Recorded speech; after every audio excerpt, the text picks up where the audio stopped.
good morning to all respected speakers, invitees, and participants.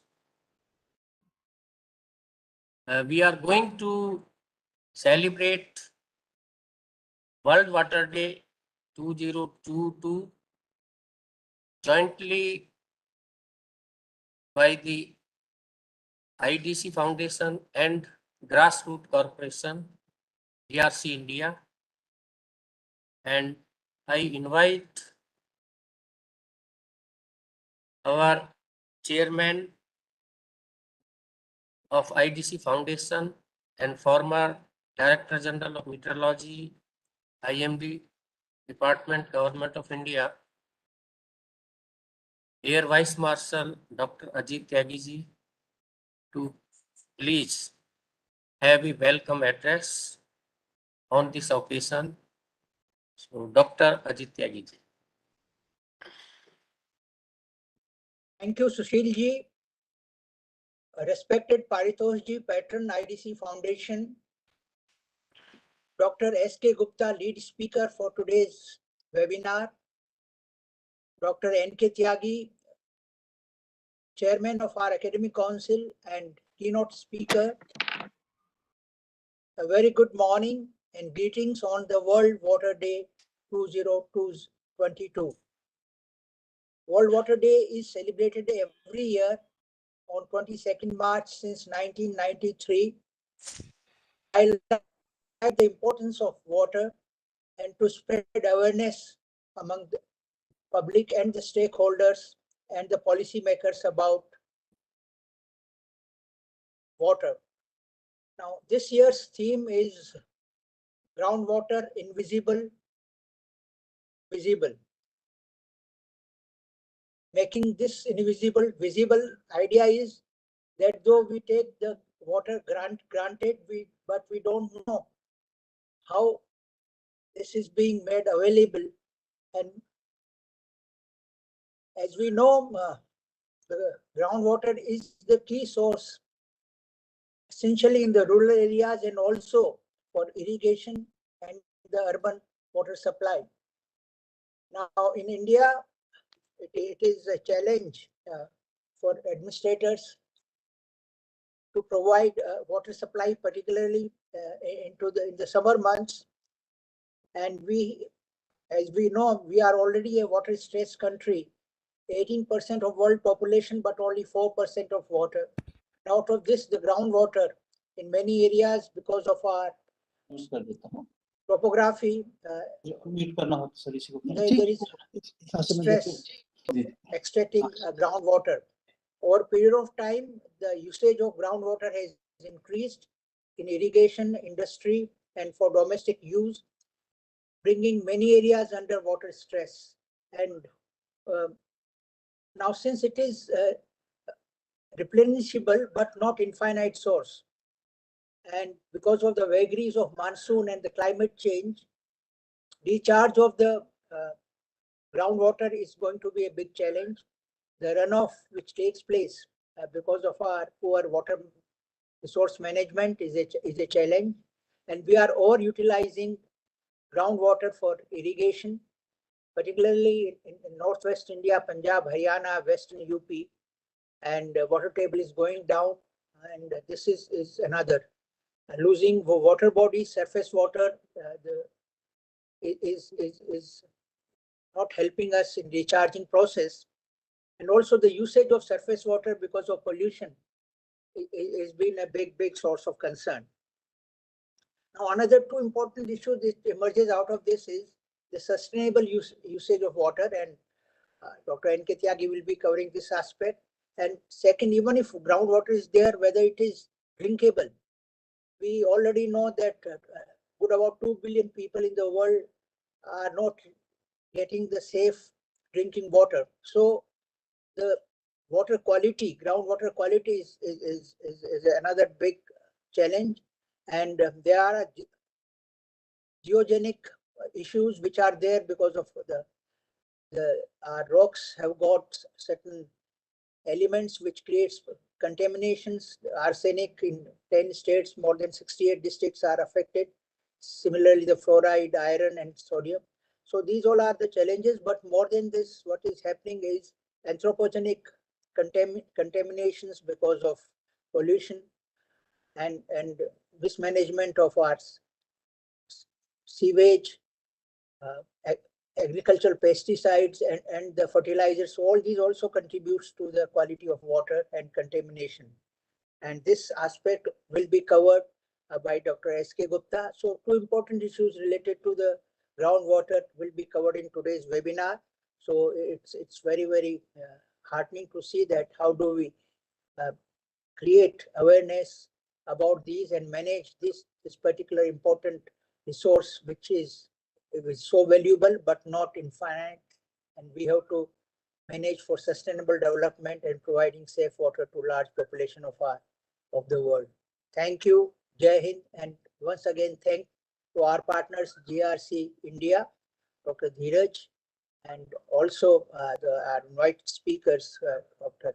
S.K. Gupta, for joining us, and all other eminent panelists and the members of the IDC and to have joined today's webinar. Thank you. Jai Hind. Thank you. Thank you very much, sir. Let me very briefly in 2 slides introduce the IDC Foundation. IDC Foundation was established in 1997, and it is an autonomous national level non-profit organization which focuses on the community development initiative to fulfill manifold objectives in the area of rural development, management services, information technology, and environment-related issues, including R&D. Here, Vice Marshal, retired Professor Ajit Tyagi, who is former Director General of Meteorology and permanent representative of India with WMO, is the chairman and managing trustee of the foundation. Foundation's policy is to empower underprivileged section of society through education, skill-based development, and we have very great personalities as mentor, as patron, and in the governing council of the IDC Foundation. And I am pleased that Sri P.C. Tyagi is present today in this celebration of World Water Day. IDC Foundation has organized 34 national, international level of workshops, conferences in physical, and more than 20 such workshops and webinars we have organized during the COVID period. This is one slide of the National Conference on Climate Change and Agriculture Impact, Resilience and Adaptation for Sustainable Food Security. We had in December 2019. That was our physical last workshop. As you know that this World Water Day is designated by the UN in 1993, and first World Water Day was celebrated. And since then, it is celebrated worldwide and on different themes. So these are the themes 2014 onward: water and energy, water and sustainable development, better water, better jobs, why waste water, nature for the water, leaving no one behind, water and climate change, valuing water, groundwater, making the invisible visible is the theme of this year's World Water Day. And IDC Foundation is celebrating for past many years the World Water Day. And theme of this year is groundwater is invisible, make it visible, but its impact is visible everywhere. Out of sight, under our feet, groundwater is a hidden treasure that enriches our lives. Almost all of the liquid fresh water in the world is groundwater. As climate change gets worse, groundwater will become more and more critical. We need to work together to sustainably manage this precious resource. Groundwater may be out of sight, but it must not be out of mind.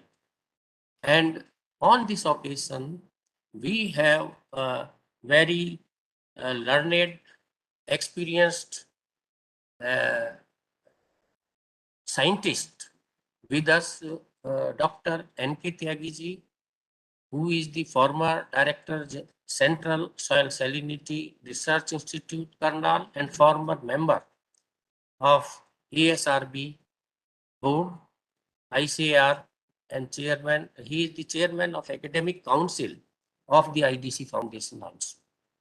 And the second speaker is who is the lead speaker, Dr. S.K. Gupta. So he is former INAE Distinguished Professor, CSSRI, Karnal.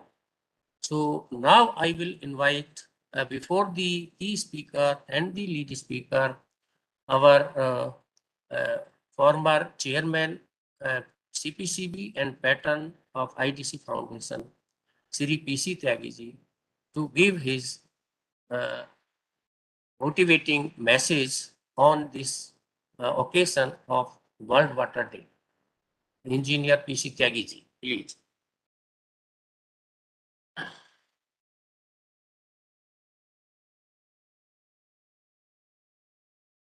Hello.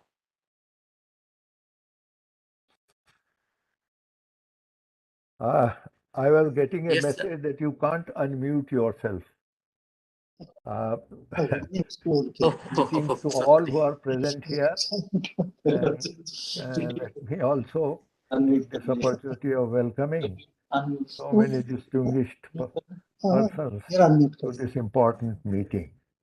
I'm grateful that I have been given an opportunity to speak before such learned and scholarly people like Dr. S.K. Gupta and Dr. N.K. Tyagi. Otherwise, thereafter, I would have had nothing to say. So, all that I wish to say now is to mention that this field of water, although it is a very familiar thing right from our childhood, is full of myths and fallacies. And I will mention a few of them. You see, most people think that river, lake, even tube well, these are sources of water. And they hardly think that the river is a system in itself. And at best, a civil engineer like me would have thought that a river has water and sediment. But it does not occur to most civil engineers that there is aquatic life also in the rivers. And that is how the uh, the fallacy starts. In fact, I would think that instead of calling it a World Water Day, it would be better if it was called World Water Resources Day, because otherwise it remains just plain simple water, and the fate of the water resources would have continued to be neglected as it has been neglected so far. As far as groundwater is concerned, again, there is a sort of belief that because the groundwater occurs so much below the ground level and ground serves as a filter, all groundwater is potable. This is completely a unfounded myth. And because groundwater usually is clear, and people think that only dirty water contains pollutants and clear water is always potable, that is another mistake. And because of these mistakes, arsenic was not discovered until there were patients, and patients become patients in about a decade's time. So it was neglected to that extent. Similarly, fluorides were also started to be detected only after a lot of people had started suffering from their bone problems. So I would say that a clear groundwater is not a testimony of good potable water. And good water in the rivers is not the place where all sewage, treated and untreated, solid waste, etc., are left for the river to carry them. So it is believed that the river flows, it cleans up the water. It is true. There is self-purification. But you cannot take self-purification for granted to that extent that you can put any amount of filth and still it will be cleared. Similarly, in the case of groundwater, unless a laboratory test is made about the constituents of that groundwater, it should not be believed that this water is fit for drinking or for any other particular use. So these are just two things I wanted to mention, and I would not take more time between the speakers and all of us who are waiting to listen to them. Thank you for the attention given to me.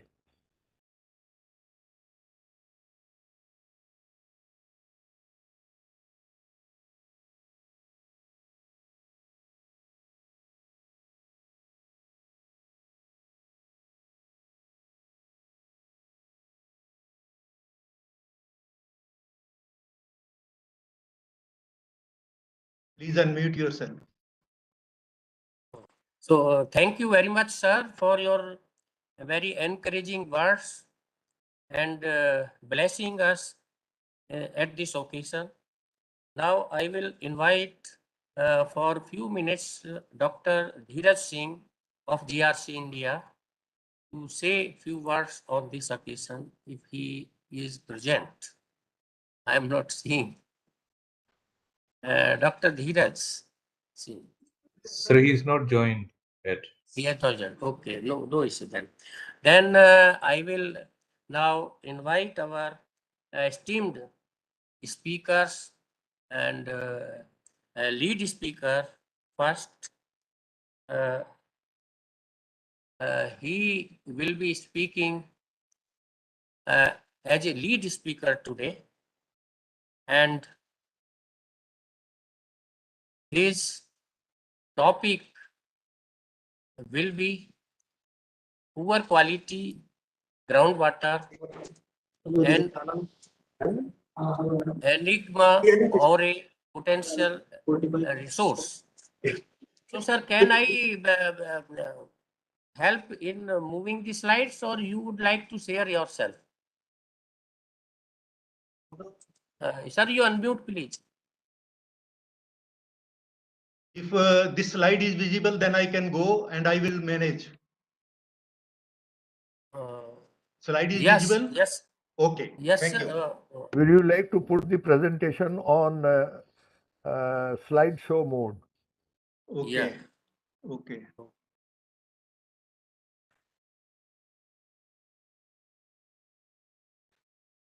I'm not getting that button.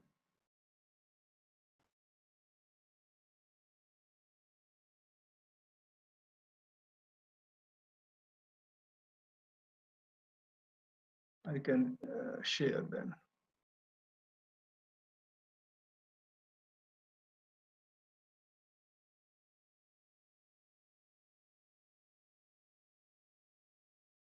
I think it is not there. I am sorry.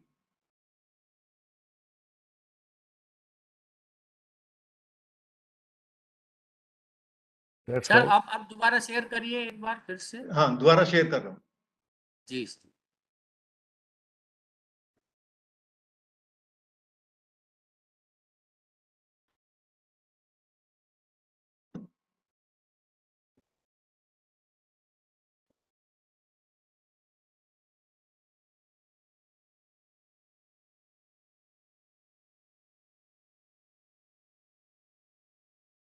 No.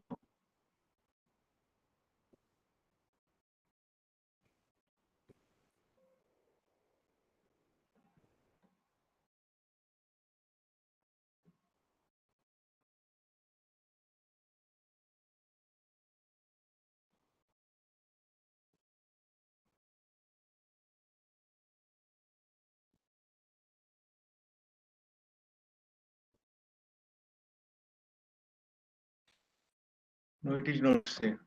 Yeah, no, it is coming. I think it is slow at your part. Your speed may be slow, I think. So, is it visible? No, sir, no. तो power point file को open कर दीजिए। पहले sir file open कर लीजिए फिर File share I have करिए। already opened. Window. Then Now अच्छा click on the विंडो में share जाइए। button, sir. शेयर बटन पे विंडो आएगा, एक विंडो नहीं, there is no share button now.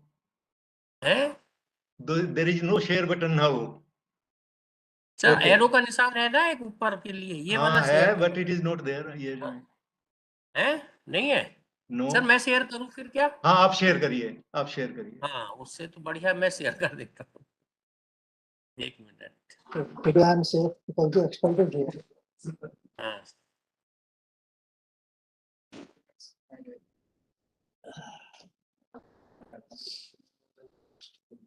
आपका जो स्क्रीन में बॉटम में जो सेंटर में एक आरो होगा, उसमें क्लिक करने से वो जो कंट्रोल्स है वो ऊपर आ जाएगा।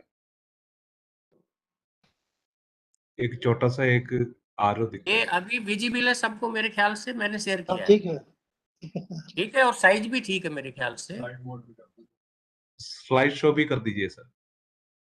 स्लाइड शो कर दें। अच्छा ठीक ठीक। नहीं होता, वही नहीं हो रहा। सर ये ना पीडीएफ में है, सर ने जो मुझे भेजा वो पीडीएफ में है, इसलिए नहीं होगा। नहीं पीडीएफ में नहीं है, इट इज पीपीटी। है इट इज PPT है पीपीटी। ये? हाँ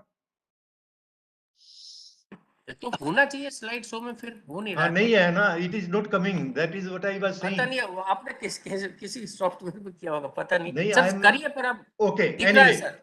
Anyway, Anyway, let us so look let at me sir give only one introduction that Dr. S.K. Gupta ji is former project coordinator, use of saline water, and INE distinguished professor CSSR RI Karnal, and we are very lucky enough that we will be hearing him in virtually, and we will be benefited from his this presentation.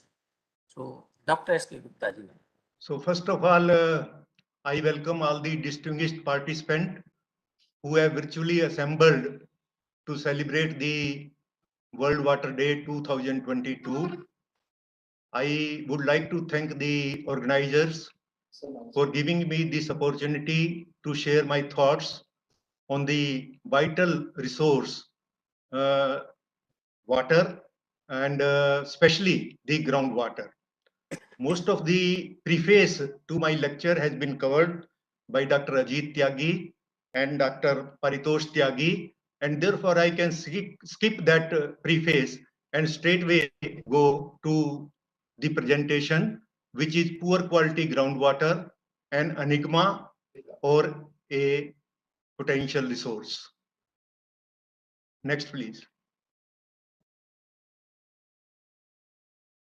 If we consider the characteristic of the India's water resources, we can say that the water is renewable, but it is inelastic and finite. We get around 4,000 kilometer cube of water every year. So it is a positive aspect of our water resources. But on the other hand, it is inadequate. It is not able to meet our requirement It is unreliable unless we tap the groundwater. It has large spatial variation, varying from about 100 millimeter to more than 10,000 millimeter per annum. It has large temporal variation. 70% of the rain happening during the monsoon season of 4 months, and other 8 months have about 25% of the rainwater. This spatial and temporal variation is likely to increase with the impending climate change, which is now a reality, rather I will say, and then the problem of water quality are also going to increase with the continuous human interventions.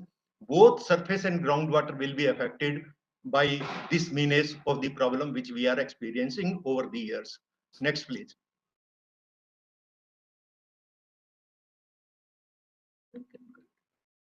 Next, please. Okay. Now, if we talk about the groundwater, there are two kinds of problems which we expect, although pollution is one of the problems that I have not taken here. But the two problems which we experience are overexploitation and the underexploitation. Overexploitation is more so in the freshwater aquifer zones, and underexploitation is mainly related to those areas where groundwater quality is poor.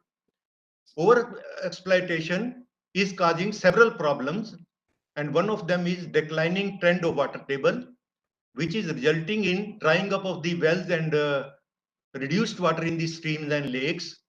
It is increasing contamination of pollutants, particularly arsenic and fluoride, which Dr. Paritosh has already indicated.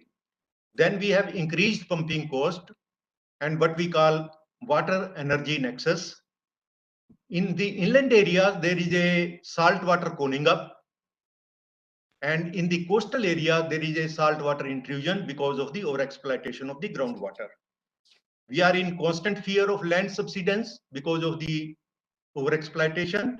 And then this is overall affecting the living standard of the people in those areas where water is being overexploited.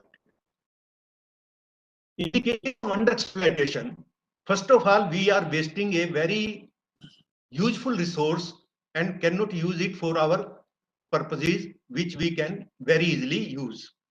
Beside the waste of resource, we are causing problem of waterlogging and soil salinization, which is happening because we are not exploiting the saline water to the extent we should exploit. Next, please.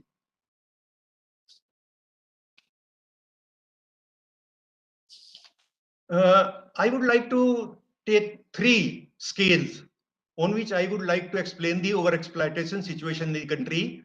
One is national, another is state, and another is assessment unit, that is blocks, which we are Central Groundwater Board generally takes as a assessment unit.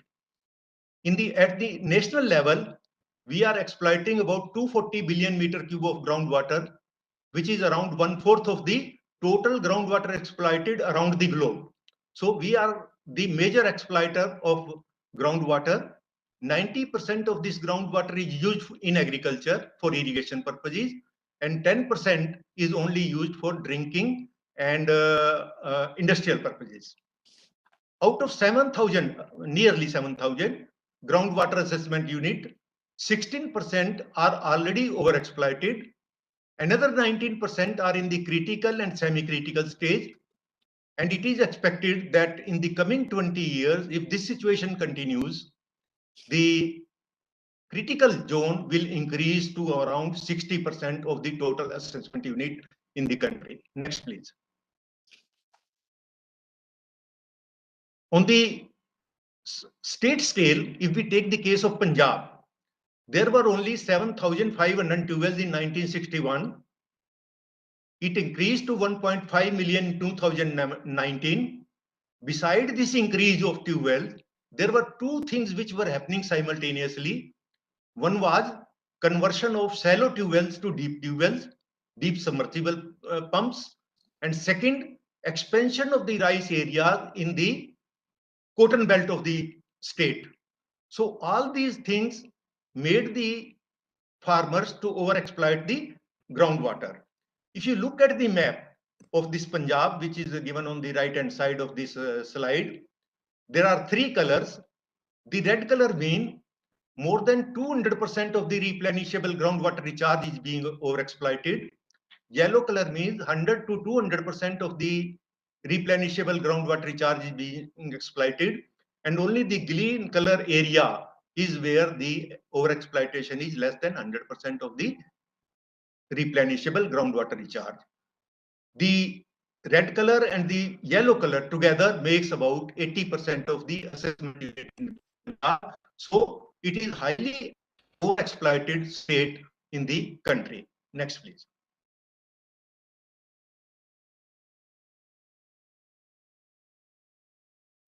Next slide, please.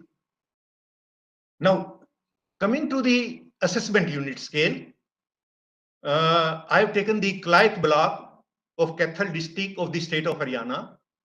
You can see here the groundwater development or exploitation is to the extent of 161% of the replenishable groundwater recharge. But it is a now common phenomena that we talk of overexploitation.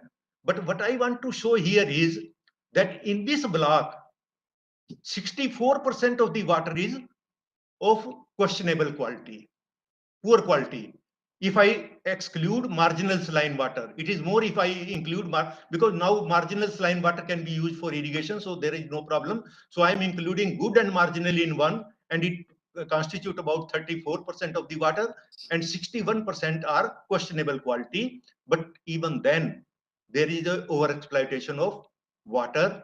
Therefore, farmers are willing to overexploit even saline water, provided it serves their purpose and it is possible to use that for agriculture. Next, please.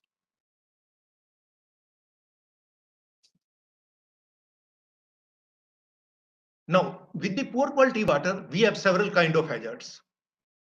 I've just made a list. One is salinity hazard, which is given by total dissolved solids and electrical conductivity. pH is, of course, a measure of acid and basicity. Sodium hazard is given by SSP and sodium resorption ratio. Alkalinity hazard is given by RSC, residual sodium carbonate, and adjusted residual sodium. Permeability hazard is given by permeability index.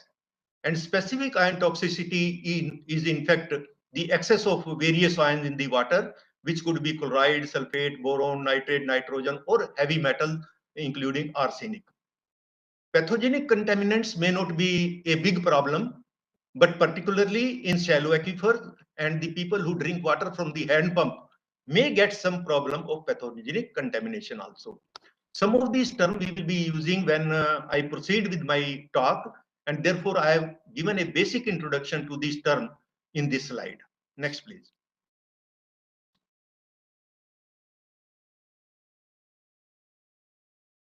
Now, coming to the extent of poor quality water, we have various sources of poor quality water. We have saline groundwater, wastewater from domestic sources, wastewater from industrial sources, drainage water from the agriculture, and surface drainage water, particularly emerging from the excess rainfall. But since today we are only discussing the saline groundwater, it is expected that it is about 11,765 million meter cube per year. It is the replenishable groundwater recharge in areas where the groundwater salinity is more than 4 decisiemens per meter. So it is a huge amount, and unless we use this water, we are, of course, what I have said earlier, we are wasting this resource, and we should use this water in a fruitful manner. Next, please.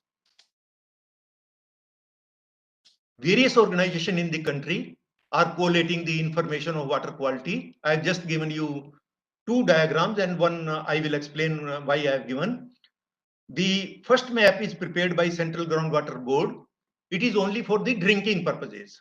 Now you can see this red color. Here the groundwater quality is more than 3 decisiemens per meter. Therefore, groundwater in this region cannot be used for drinking purposes. Because as per BIS standard, if the groundwater quality is more than 3 decisiemens per meter, it is not to be supplied for domestic and industry for drinking purposes. The middle one is a map prepared by Central Soil Salinity Research Institute, Karnal. It shows you three colors: green, red, and blue. Green is for saline water, red is for high SAR saline water, and blue is for high RSC water. So these three kind of problem which I have discussed earlier may cause problem when we use the poor quality water for irrigation, and these are the areas where such kind of waters occur. Now, our Aquifer centers, in fact, I was the head of the Aquifer center when I was in the active service. So our Aquifer center are preparing water quality map of various districts as well as states. So whenever these maps are ready, we will look to update this map so that we have a final water quality map for irrigation of the country. Next, please. Next, please. Okay. India, if we consider the total land surface of the area of the India, 40% constitutes arid and semi-arid regions.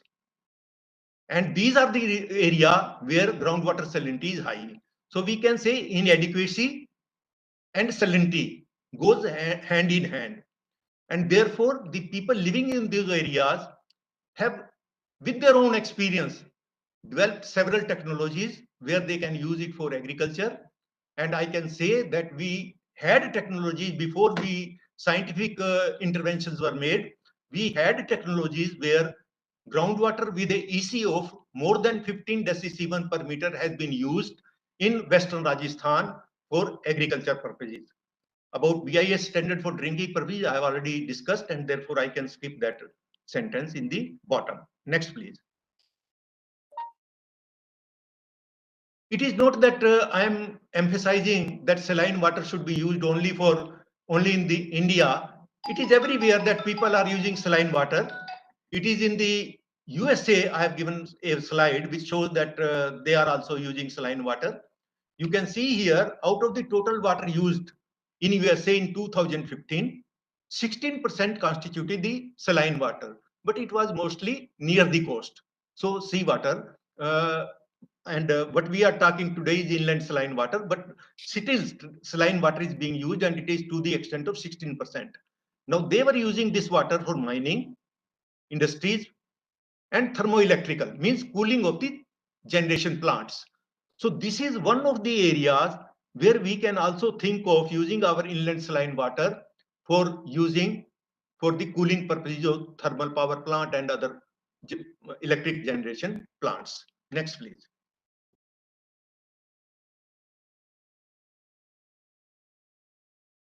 Now, with this brief background, my question is, what is our current status? What is our take now? Are we really prepared with the technology so that we can use our poor quality water? Or at least we are trying to reach that point where we can equip ourselves to use those technology?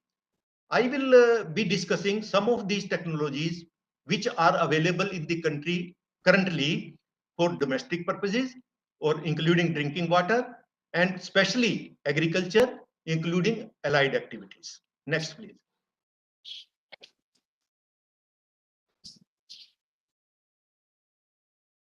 Next, please.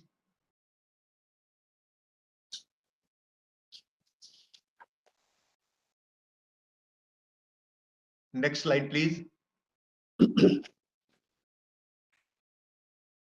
Okay. This is the first technology which has been installed at village Digal in district Jajjar of Haryana. Now here you can see a tube well.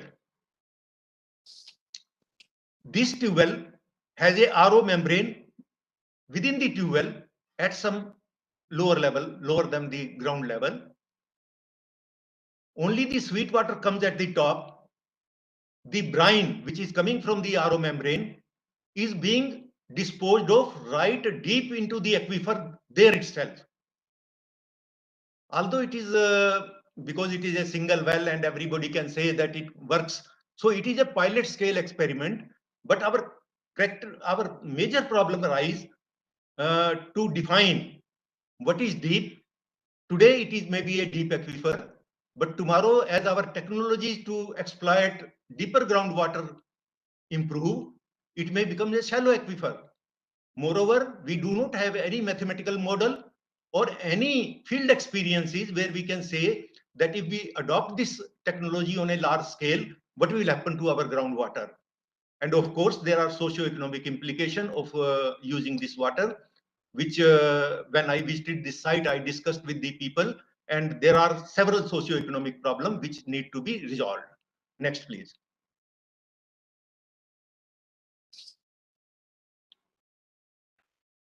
Now, this technology of desalination is not new, in fact. In fact, it has been largely used for desalinating the seawater. So if you see the difference between the desalination of seawater and the inland saline water, let us look at the process remains the same. So seawater, treatment, desalination, but this is easier, disposal. It is disposed of in the creeks and right back into the sea from where it has been drawn. So brine is very easy to dispose. But in the case of inland saline water, we have to pre-treat, we have to desalinate, but where to dispose? There is no place where we can dispose of this highly saline water. So here we have to improve our technology to recover and reduce.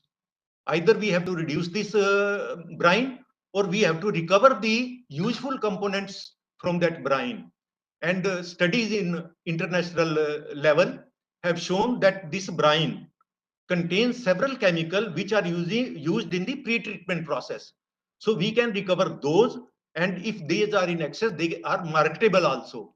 So we can reduce the cost also, and we can solve the problem of disposal also. So this component we have to improve before we can go for desalination of the inland saline water. In fact, Rajasthan government and our government are trying to resolve those issues, and I think in the times to come, the technology may become feasible. Next, please.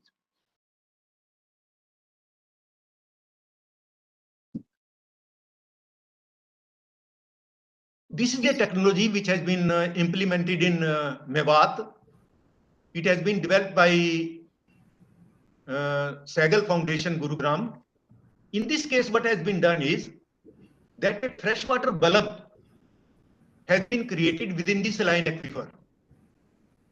The water from the rooftop of this school has been brought into the saline aquifer. Because of the hydrostatic pressure, it pushes the saline water away and creates itself a freshwater bulb. Then this is exploited through a hand pump, through a filter, and stored for the drinking water purposes. The electrical conductivity of this water is around 0.7, so it is very good from the electrical point of view. Other characteristics are also good. The question was, when this technology was put into practice, whether it can serve the whole year. So it has been seen that even in the first year, it could serve the whole year. But as over the years, this freshwater bulb is increasing in size because of the dilution effect. And therefore, it is serving the purpose. And even in the lean period, summer season, the freshwater quality is available to the school children. Next, please. Next, please. This is a technology which has been implemented in Punjab. It is a multiple point system, and it is applicable in areas where saline water is below and fresh water is floating on the saline water. If we put a tube well, then this saline water upconing occurs. But if we put number of tube wells, it is why it is called multiple point system, and most of the civil engineers and groundwater engineers know the skimming well. So I will not go in detail. So this is kind of skimming well. And when I visited this site, I found that people are using it both for drinking, for animal purposes, and for irrigation as well. So this system is working well. Next, please. There are several technologies. I will not say that this is the only technology for skimming well. You can have a partially penetrating well, you can have radial well, you can have scavenger well, and this I have already discussed. So any of the technology which is available for skimming of fresh water from the saline water aquifer, we can use that technology depending on the site conditions. Next, please. This is improved Doru technology. Doru is a Tamil term. Telugu term, in fact, and it means a conical pit. Now this pit you can see here, farmer uses this land for digging this pit.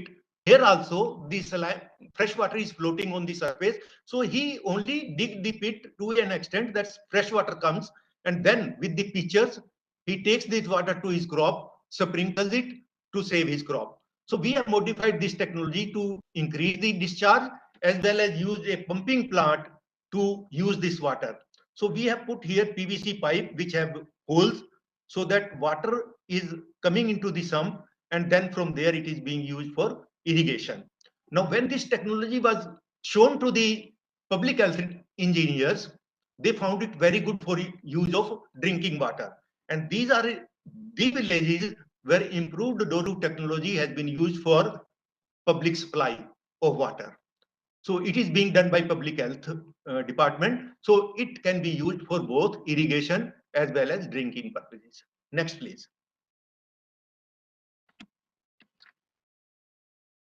Now, this is what we can do in the case of domestic purposes. But in my opinion, most relevant sector which can use saline water is agriculture. Agriculture consumes more water, but it can compromise on quality. Whereas the other sector use less water, but they will never compromise on quality. Therefore, potential of use of saline water is more in agriculture than other sector. Next, please.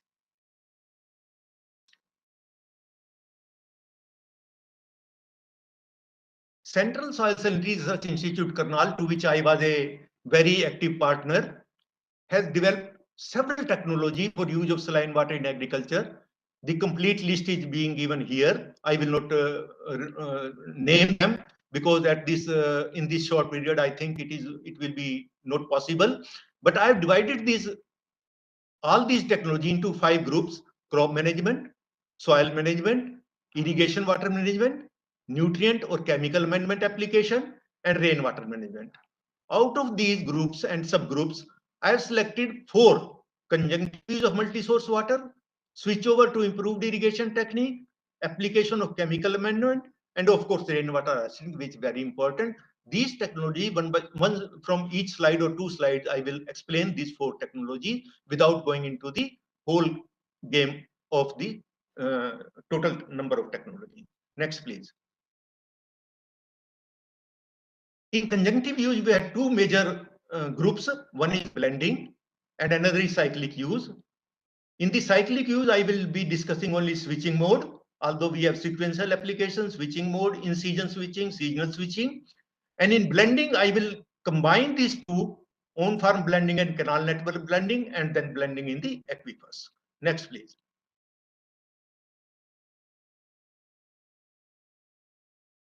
This is the blending of the water on the surface.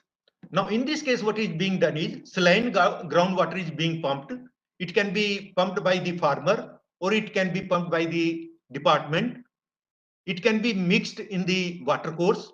It can be mixed in a miner. It can be mixed in a distributary. In a miner, in a water course, it is not a big problem. But when we want to mix it in a miner or in a distributary, then we have to keep 2 things in mind, because the downstream people will use it for drinking purposes. So we have to keep 2 things in mind. One, water should not contain any harmful contaminant. 2, the electrical conductivity of the mixed water should not exceed 1 decisiemens per minute. So beyond which the farmer, the people downstream will not accept the water for drinking purposes. For the aquifer blending, it is happening in nature. So we have taken a cue from the nature that in the month of June, the groundwater is highly saline. During the monsoon, it gets diluted. In October, it becomes the least saline. And again, it started increasing. And in the month of June, we reach at the same point.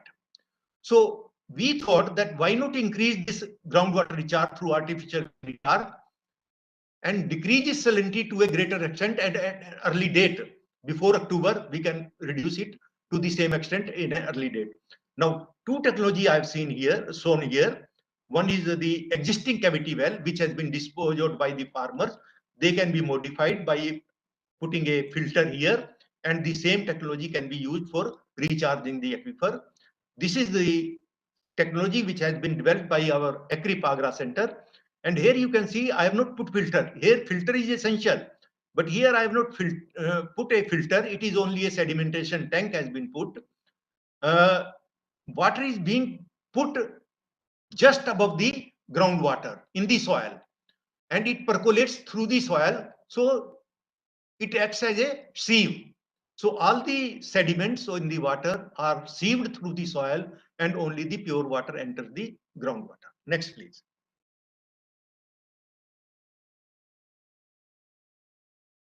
Just to illustrate why we went for this technology of blending in the aquifer. Now, when you blend water, it makes a system like this. Very less saline water, buffer zone where the groundwater and the saline water which we have added is mixed together, and then the saline groundwater. When we pump it back, first we get non-saline water, then slightly saline water, then or graded salinity of water we are getting. Our crop tolerance of salt is also like that. Initially they are less tolerant, and as the stage increases, as it goes toward harvesting, they become more tolerant. So with the same system, we are applying the saline water. So it helps in getting higher yield, and moreover, diluted water at the initial stage gives us higher yield of the crop. Next, please. Just one slide for cyclic use. Now here you can see it is a switching mode. If I have fresh water only for one irrigation, as all of you know that in irrigation canal system, we have very limited water. Sometimes it is available for one irrigation, sometimes it is available for two irrigation, sometimes it is maximum, it is available for three irrigation. But our wheat crop requires 4 to 5 irrigation depending upon the climatic condition. We have chosen a year when the rainfall was very less, 25 millimeter, and we superimposed the fresh water with saline water. Now, when we applied only saline water, we got so much yield. Now, fresh water, we got so much yield, and no further irrigation was given. But when we superimposed the additional irrigation with saline water, our yield increased to that extent. 2 irrigation plus saline water, this much. 3 irrigation plus saline water, this much. So our saline water application pays for itself. We get higher yield, and therefore we should use saline water without bothering about its harmful content, because it will pay for itself. Next, please.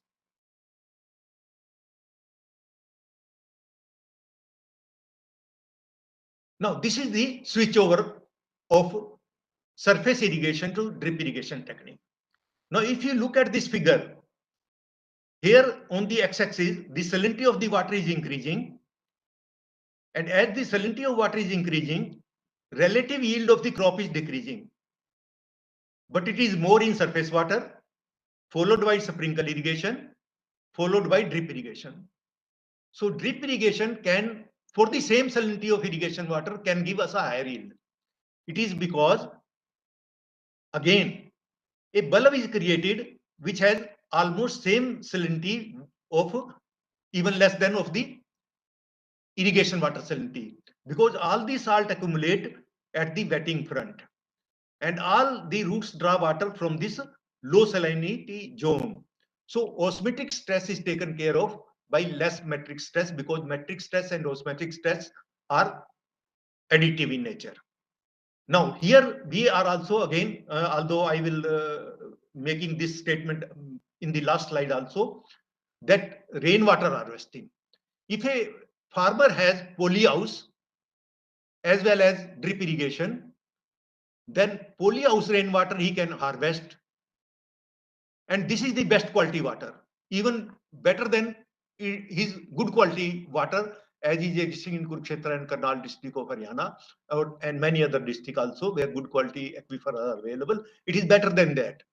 So he can use this water along with saline water to provide the irrigation to his crop, and highly saline water even in the cyclic mode can be used for crop production. Next, please.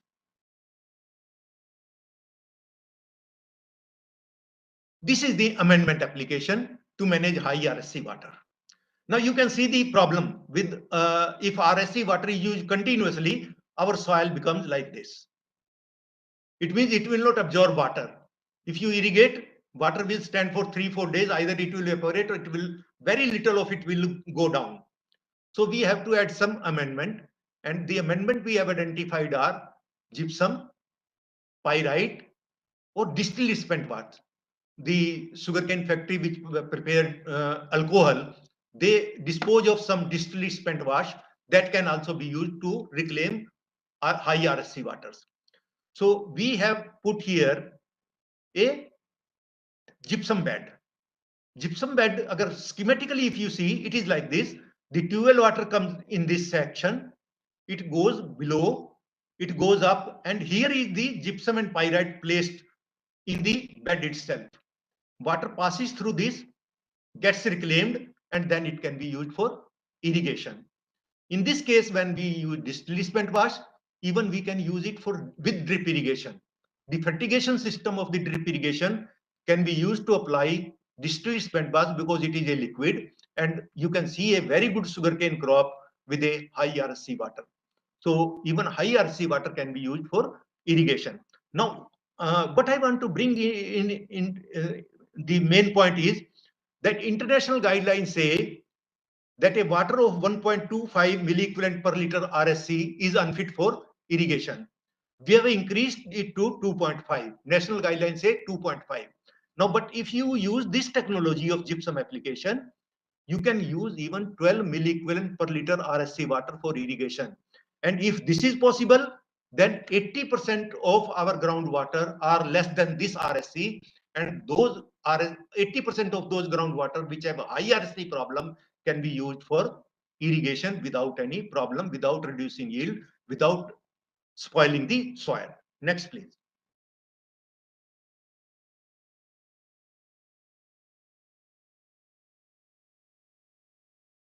Rainwater harvesting, I think I have already discussed, and because it is required for cyclic use, where particularly the farmer does not have any other source of good quality water, he has to harvest the rainwater and use it for cyclic use of the saline and fresh groundwater. Next, please.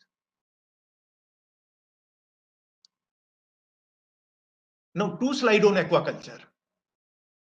This technology has been developed by Central Institute of Fishery Education at Lahli in Rohtak district of Haryana. They are using inland saline water for shrimp and prawn culture. Now, government of India is also looking at this technology, and they have asked the state of Haryana, Punjab, and Rajasthan to identify those areas where this technology can be adopted. And these three states have already identified 2 lakh hectare area which can be used for this kind of activities, where waterlogging and soil salinity problem is there, as well as groundwater is saline in nature. Now, the government of India has included Uttar Pradesh and Maharashtra also in implementing this technology. But the crux of the problem is that this technology can use highly saline water, 13 to 15 ppt water can be used for aquaculture. 13 to 15 ppt means 20 decisiemens per meter. The electrical conductivity of the water is 20 decisiemens per meter. It is half the salinity of the sea water. So inland saline water, which have half the salinity of sea water, can be used for aquaculture. Next slide.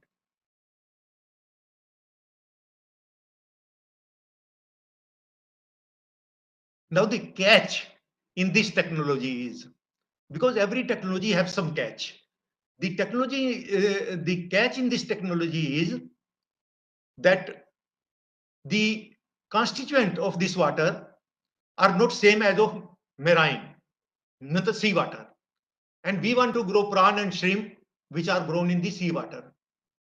Central Institute of Brackish Water Aquaculture is also has also been roped in this technology, and they are trying different combinations. But what they have found is that this water lacks in 2 aspects. If those 2 aspects can be taken care of, then we can improve our productivity as well as use them very profitably in agriculture. One is they are low in potassium, So muriate of potash has to be added to the pond water to improve yield. Second is the calcium magnesium ratio. Fortunately, we have more magnesium than calcium in our inland saline water in most of the cases, but the ratio should be 1:3 or 3.5. Only we have to change the ratio, otherwise they are good. Sometimes it is more even. So we have to dilute it from some source, and therefore it is not very difficult to manage the calcium magnesium ratio in this range, but we have to add muriate of potash. And what we have done is that now CSSRI is in collaboration with these two organizations has identified some areas which are waterlogged, salt affected in Haryana and Bathinda district in Punjab, and we are trying to implement this technology. And I hope in the 1 or 2 years from now, we will have a perfect technology which have many applications to reclaim waterlogged salt affected soil and to use inland saline water. Next, please.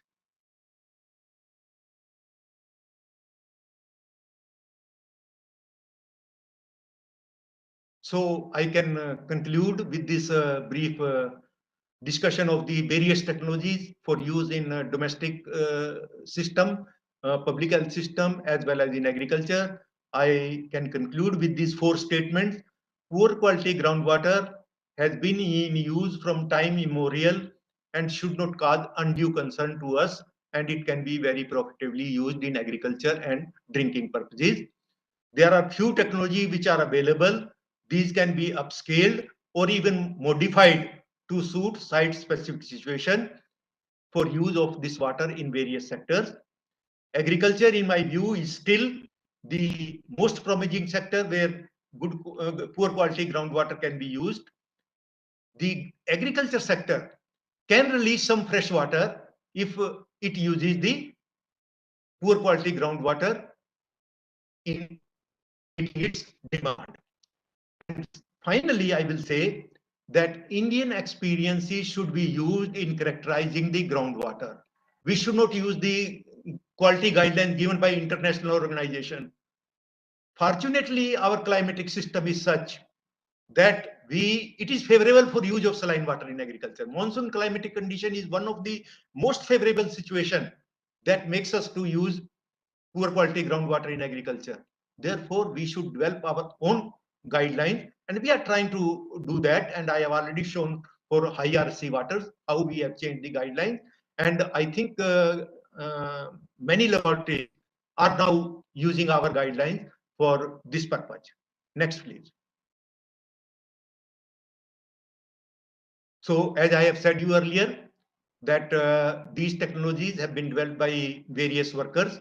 I would like to acknowledge they have interacted with me at the various stages, and it is why I could explain you those technologies in such a better manner. I will say first is Dr. Chadda, former chairman of Central Groundwater Board, who has developed the desalination technology, which I have shown you at the tube well at district Jajjar. Lalit Mohan Sharma of Sagal Foundation. He has been instrumental in developing the technology which I have shown you for Mewat School, drinking water purposes. For Faridkot district, skimming well technology has been developed by Dr. S.K. Sakya. I visited their sites at one point of time, and I can say that farmers, especially those farmers who are living at their farm, have a farmhouse, they are using this water for all purposes required in their home. And for aquaculture, I would especially thank Dr. W.S. Lakra, who I have interacted with him. Dr. D.S. Bundela of CSSRI Karnal, I have said that we are collaborating with them to reclaim waterlogged salt affected soil, and I hope this will proceed further. All other technology has been developed by Central Soil Salinity Research Institute Karnal. To that extent, I was a part of this, and I headed the ACRIP centers. And but still, I will acknowledge the contribution of our Bapatala Center and Agra Center for developing the Doruk technology and groundwater recharge technology, which I have shown. With this, I think next slide. I thank you all for giving me a patient hearing. On this World Water Day, I can end my slide. I can end my presentation with the statement that there is no substitute for water. Either we save it or perish. Thank you very much. Thank you very much, sir, for your very enlightened presentation. And really, you are treasure of the inland ground saline water science and technology. And it is really very short time for you to elaborate all those technologies which you have discussed. And this groundwater is not a challenge of declining the water table, but also the contamination of the water because of the pollution. Right. So this is a two level, this challenge before us. So sir, thank you very much. We have learned a lot from your talk. And I will invite the next speaker, and we will take some questions after the second speaker, our key speaker, Dr.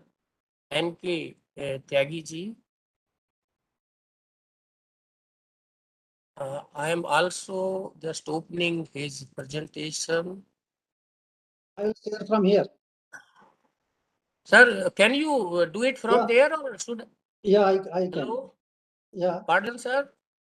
We can share from here. We are sharing. Okay, then I will stop. Okay.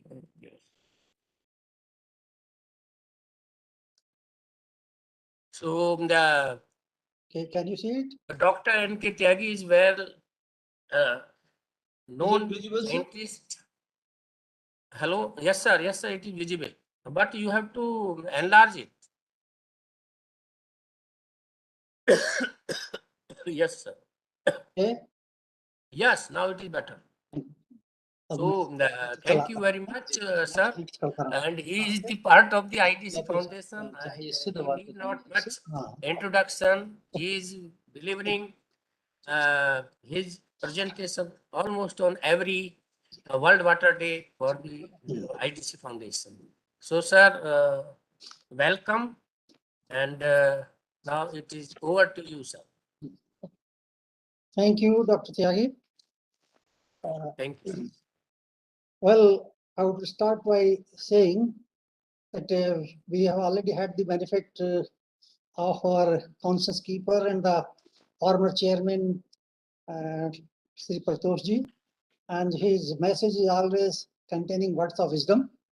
He says that it should be not water, but the water sources, which will have both the structure and the liquid in it. Also, we had quite a welcoming speech from our present chairman, Dr. Tyagi. Thank you to both of them.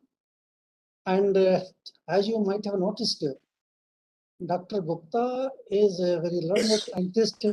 He spent more than 40 years on. He almost got Stalinized. And he and I were together at Salinity for more than 30 years. He has been decorated with all the awards in the field of science. And he said that when he was in active service, this statement is not wholly correct. He is still very much active.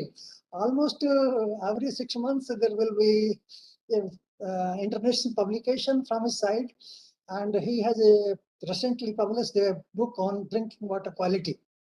So, conclusion, Dr. Gupta, I happen to see that report. Thank you, Dr. Tyagi. Hello. Let me start with this groundwater, making the invisible visible, needs march towards sustainable development. Well, the purpose of this year's World Water Day celebration is twofold. One, explain the groundwater's vital role as a life supporting system in terms of water supply, sanitation systems, agriculture, industry, ecosystem, climate change adaptation by different stakeholders. And it is not only to explain, but draw attention to the stresses that are being faced by groundwater, plan for and implement the remedial action. I feel this statement, groundwater invisible, is partially true, only partially true. If you see this well on the right-hand side, it is still, water is still underground, but I can peep into it. If you see the picture below, it is a net.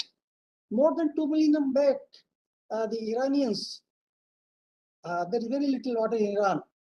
Only some total average rainfall is about 6 centimeters.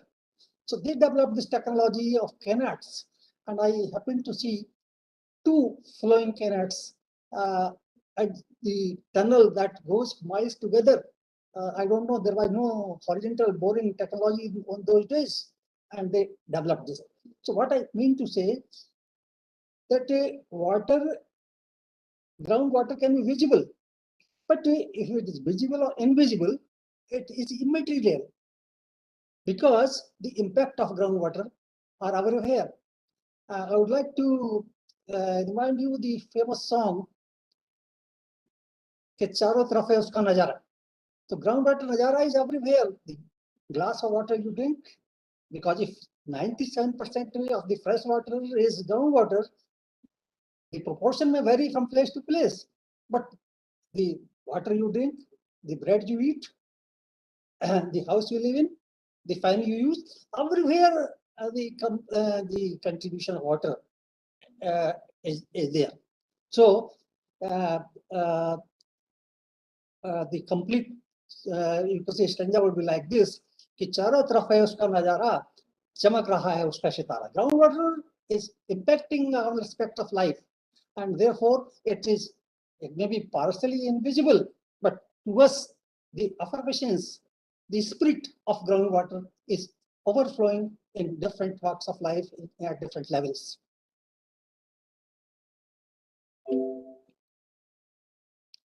My presentation will cover groundwater as a life support system on Earth. Some time back, of course, this value is very old, but I could not find the latest value. The economic evaluation of the groundwater use in India in 2002, but more than about 8 billion US dollars. It must have been now 15-20 billion dollars now. Then the groundwater as a regulator of water cycle, an instrument for adaptation to climate change impacts, and a major source for achieving sustainable development. Then I will come to the common issues relating to groundwater, which impact the health of the groundwater system. And then how to overcome the debilitating stresses on groundwater system or restoring the health. Because if there are stresses, there must be a means of removing them.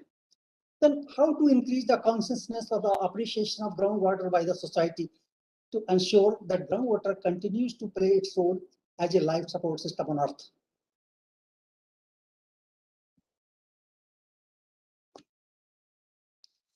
This slide has already been displayed, but I have a different purpose showing here. Well, gentlemen, I'm very happy to say that this is the 8th celebration of the Groundwater Day at IDC. We started this celebration in 2015, and at that time the theme was water and sustainable development. I remember, of course, our late executive director, it was under his patronage was organized in our Washington office, this Water for Sustainable Development. And since then, this is the 8th celebration that we are having.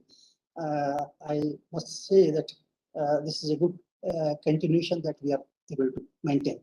The purpose of my showing this slide is, if you notice here from here, water 2015 was the year when global community adopted the Sustainable Development Goal, SDGs, 17 goals that everybody talks about. It was in 2015, and since then The theme of every World Water Day is veering towards the sustainable development, better water, better jobs, why wastewater, water for nature, leave no one behind, water and climate change, valuing water.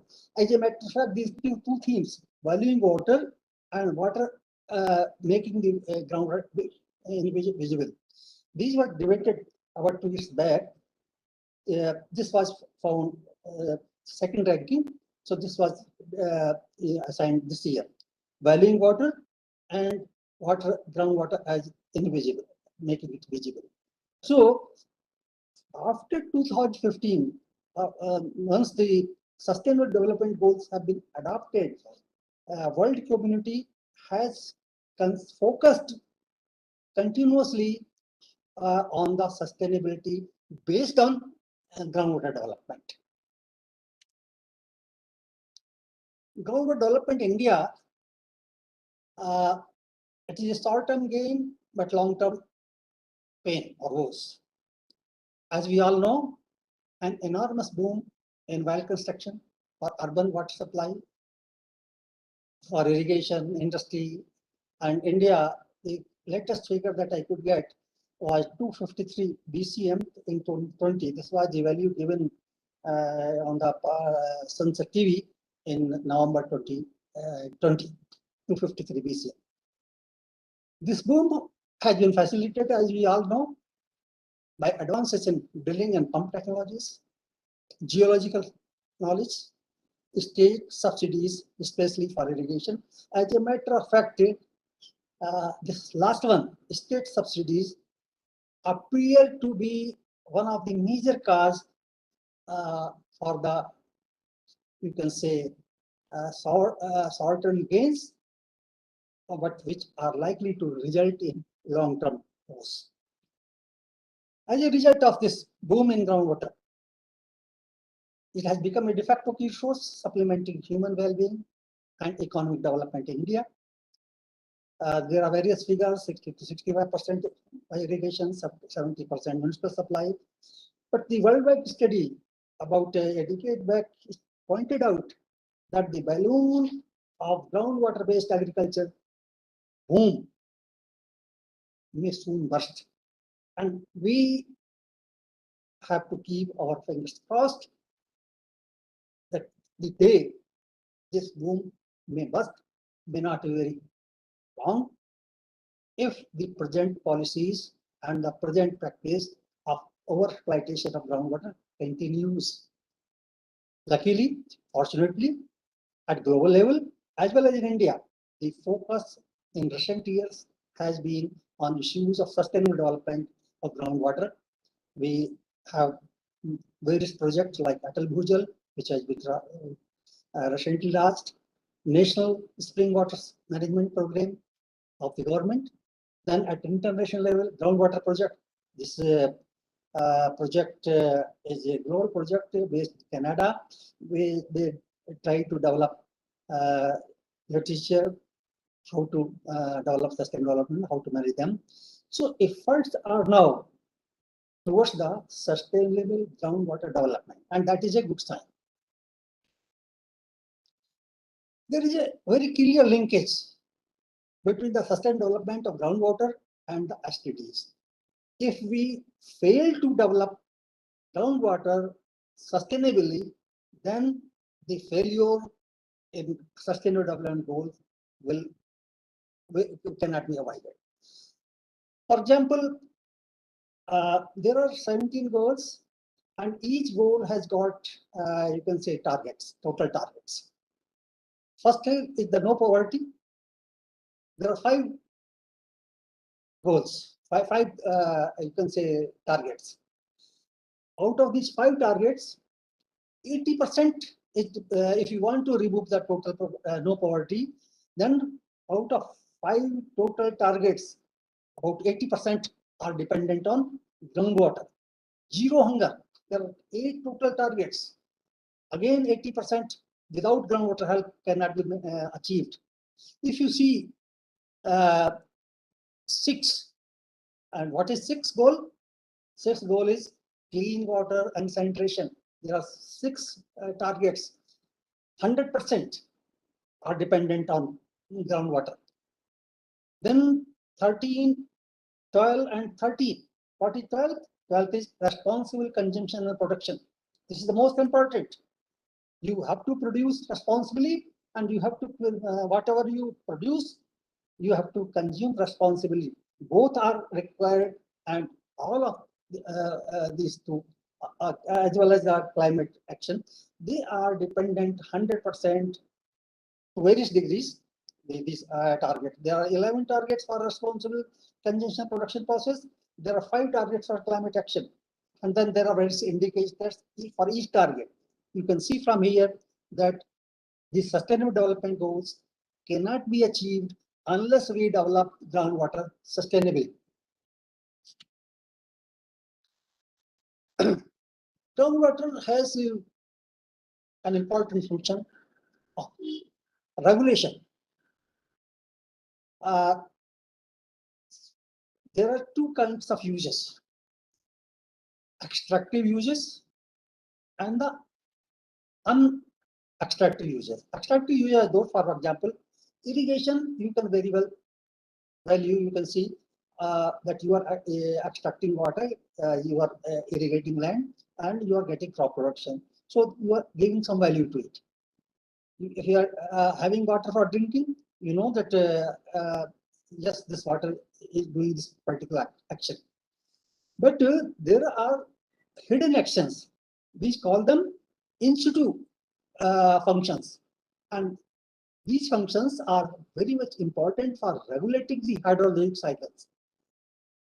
For example, in many rivers, there will be no flow after the monsoon if there is if the groundwater is very deep.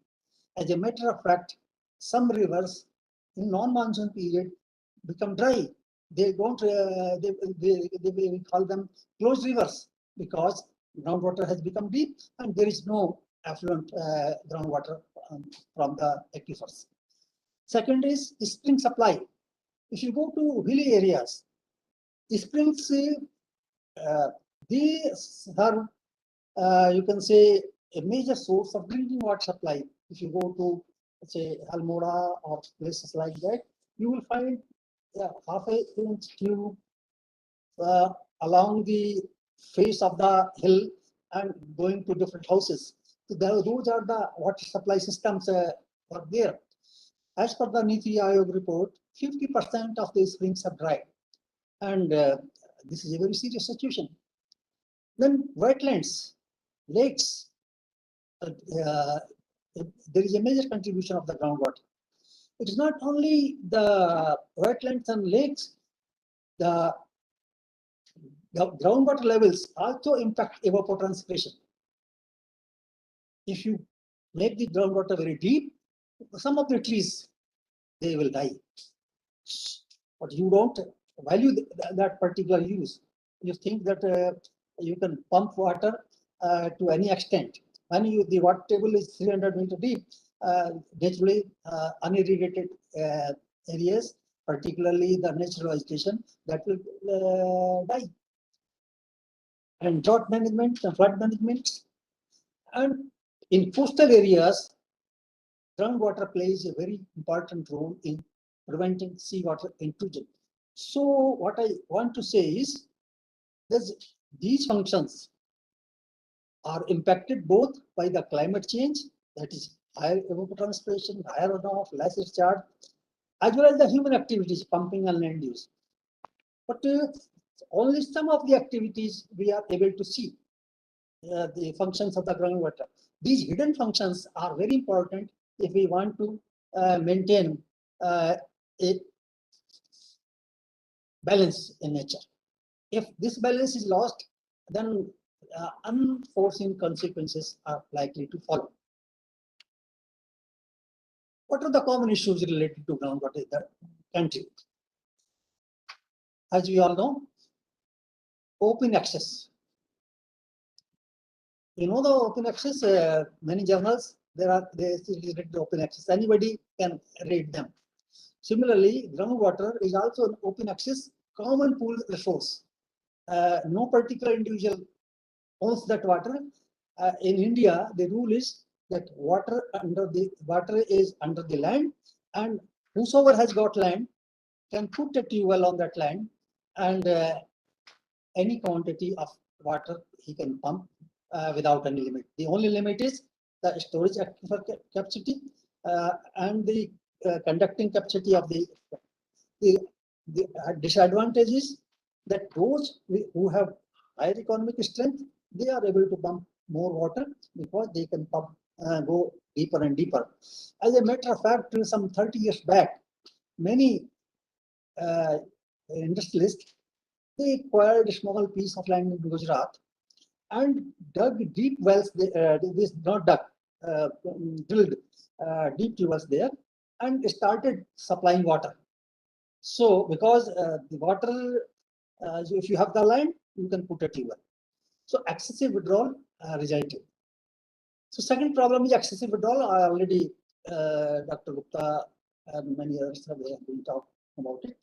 The progressive salinization of inland water as well as the coastal aquifers due to climate change and the human activities is taking place, and this is hindering the sustainable development. Then no cost is assigned to groundwater as a commodity. Whatever cost is there, it is only the supply cost. Groundwater as a commodity has no cost. Then non-extractive values, as I mentioned, the in situ, base flows, prevention of seawater intrusion, capacity to dilute contaminants are not properly appreciated and hence are not assigned any economic value. And anything which is free is not valued. Then the law enforcement, laws for preventing pollution from industrial effluent not properly implemented, and there are no laws for non-point source pollution. There are some laws for the industry, but there are no laws to prevent pollution from the non-point source pollution like agriculture. I had planned to discuss 3-4 main issues: desiccation of aquifers due to over-extraction, hydrocide of aquifers, pollution from industrial, municipal, and agriculture sources. Dr. Gupta has already covered the second issue in detail, so I will eliminate it. Then the climate change impact in inland and coastal aquifers.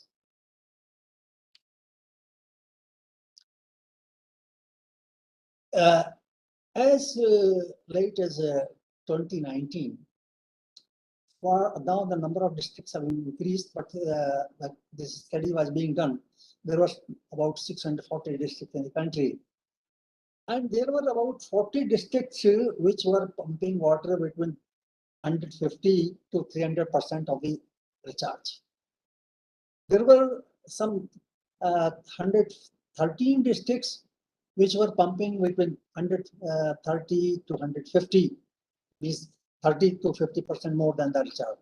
And there were some 25% of the districts which were having pumping 10 to 30%, maybe 10 to 50%. The ideal value, as per the groundwater management point of view, is that for the surface water, if you withdraw more than 50% water from the rivers, the management of rivers becomes difficult.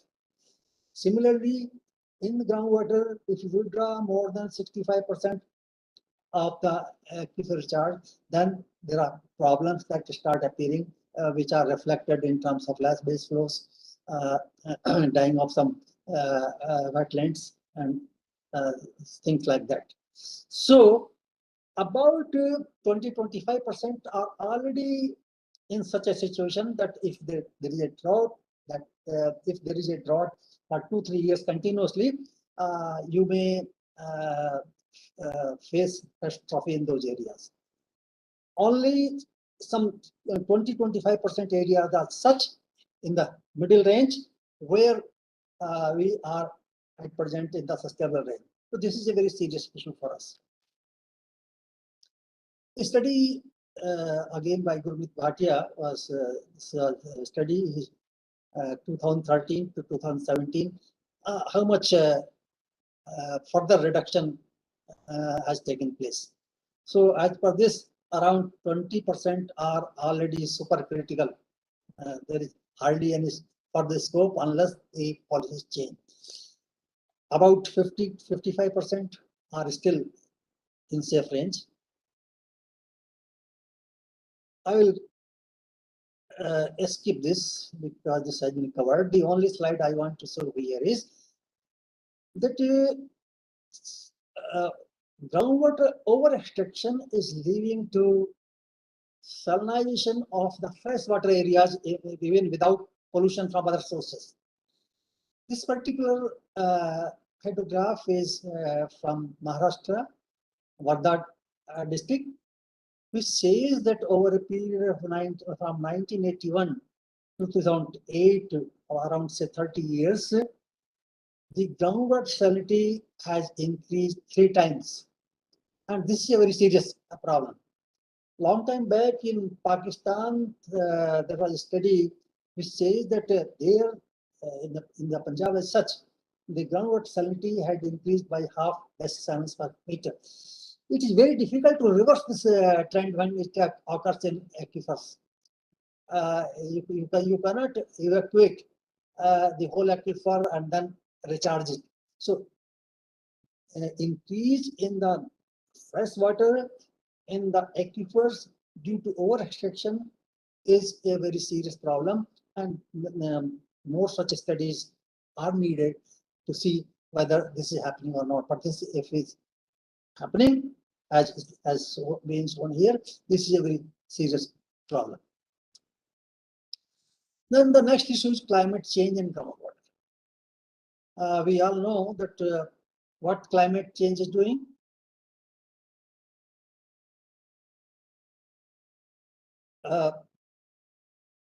Less frequent rains, high variability, more intense, so it affects the runoff, and if there is high runoff, infiltration is less, which affects the groundwater storage. Of course, it affects the evapotranspiration also, because if the groundwater becomes very deep, the transpiration also goes down, because it is the plant. The plant has some energy which is uses in pumping water from the root to the leaves. If the groundwater is very deep and there is no irrigation, then the energy that should go for building the nutrients in the plant goes towards extracting water. And since more energy is spent in extracting water from the deeper layers in unirrigated areas, so the transpiration decreases. So this is going to be a bad scenario. What is the all effects of the climate change? Most of them are being transmitted to us through the water. Whether it is a high runoff, means more floods, whether it is drought or floods or changes in the transpiration or changes in the groundwater storage, all these are connected. These are transmitted to the society through groundwater or through water. This I could lay hand. This is a recent study done. The name is Chinese, but this fellow is not from China. For Northwest India, they have done this study simulation. Not only for Northwest India, I have copied only for the Northwest India, but there are some 4 or 5 other places spread for the world, which says that what will be the trend. It says that the total precipitation in Northwest India, as for this study, is going to increase. Snowfall will decrease. Total evapotranspiration will increase. Transpiration will decrease because of the deeper, you can say, groundwater, but the evaporation will increase. So total value, evaporation and transpiration together will go up. Snowmelt will go down. Runoff will increase. Infiltration, yeah, this was this says non-significant at 0.001. groundwater recharge. As per this study, I do not agree with this value, because but as he's saying that the rainfall is increasing, I have put it whatever is was given there, that there is some increase in the recharge and the overall storage because of the increased rainfall for this area as per this study. But we have to further verify from other studies whether this is going to happen or not. The impact of anthropic and climatic process in coastal areas.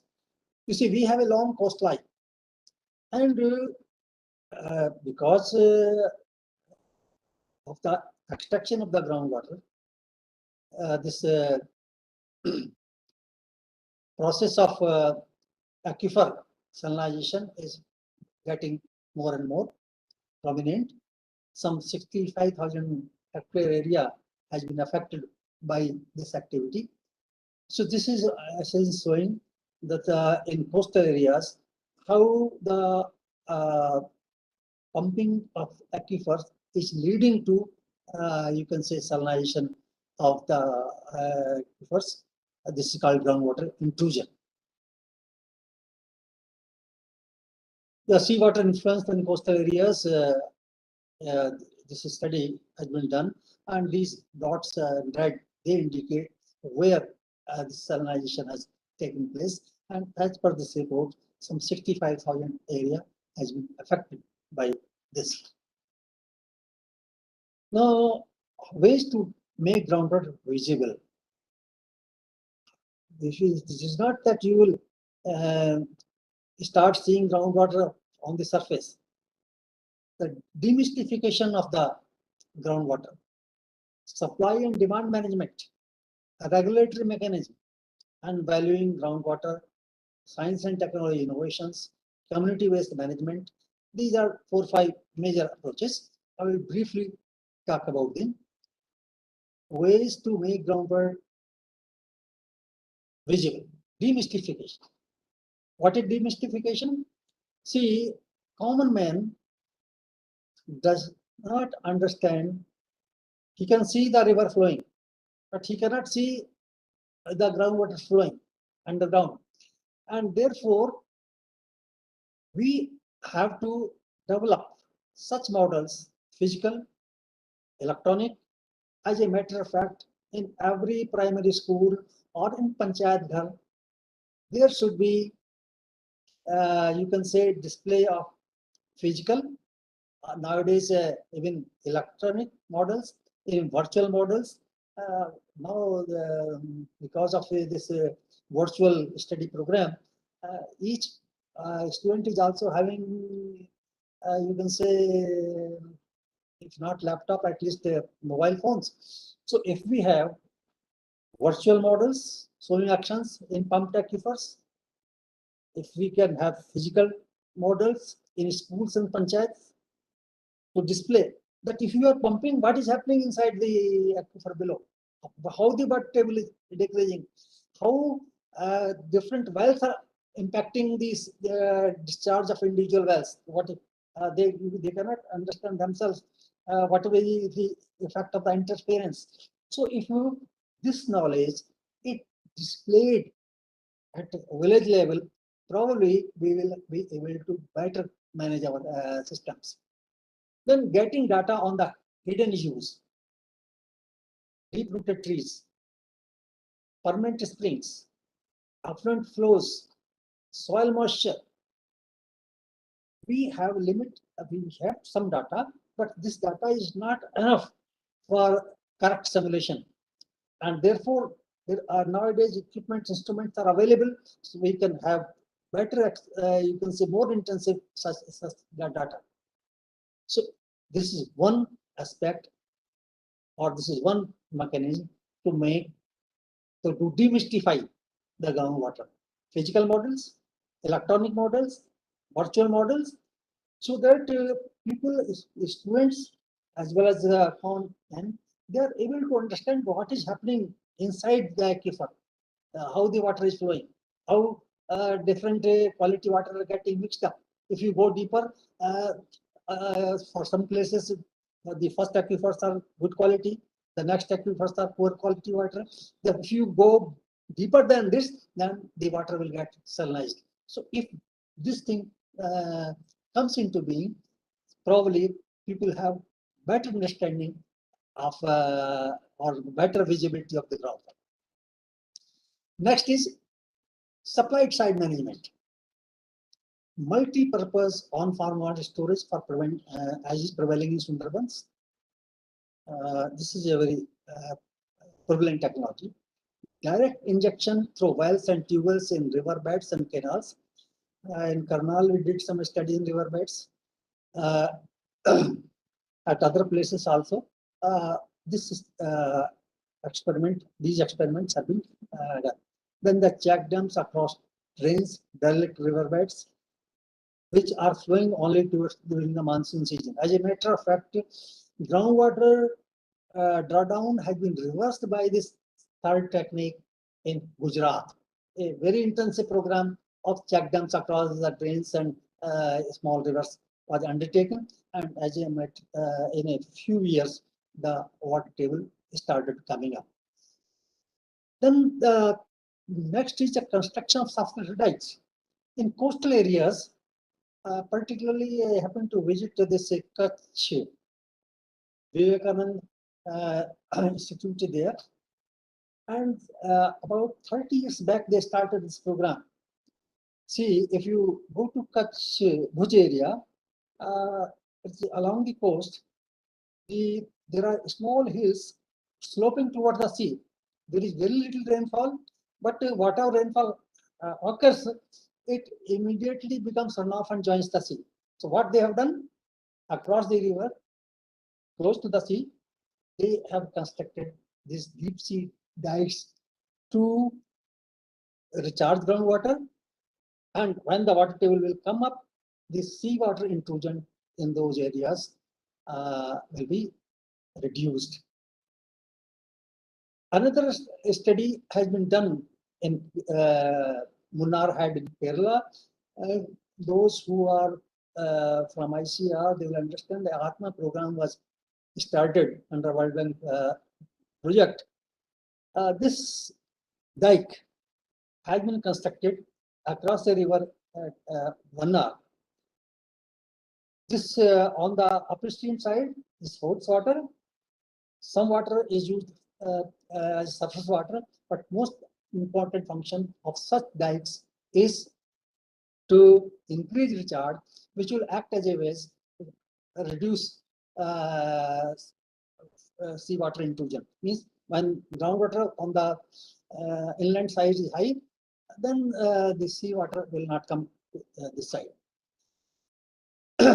But a very detailed study has been done in 3 states: Rajasthan, Telangana, Andhra Pradesh, for 10 years with World Bank assistance.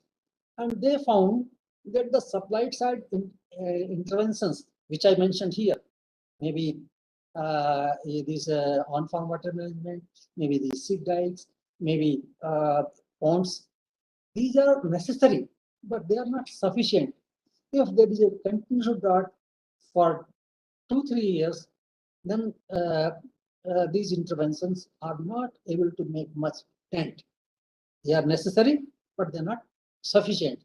So many a time, the planners as well as soil scientists feel, okay, we have introduced this sprinkler irrigation or drip irrigation, and that will save water. It does not. It at individual level, for individual crop, there is a reduction in the water requirement, but the intensity of irrigation gets increased, and therefore there is no water saving for use other than the agriculture. As a matter of fact, in 11 countries, this study has been done, which has clearly shown that unless the groundwater is regulated, the introduction of efficient irrigation will lead to further desiccation of the aquifers. making water visible. Third is Sarovar Mala. This concept has been produced or expanded by Professor Tiglak. Tiglak is presently Vice Chancellor of IIT Guwahati. He was earlier working as Institute of Science, and he has a, you can say, what you call, he has got a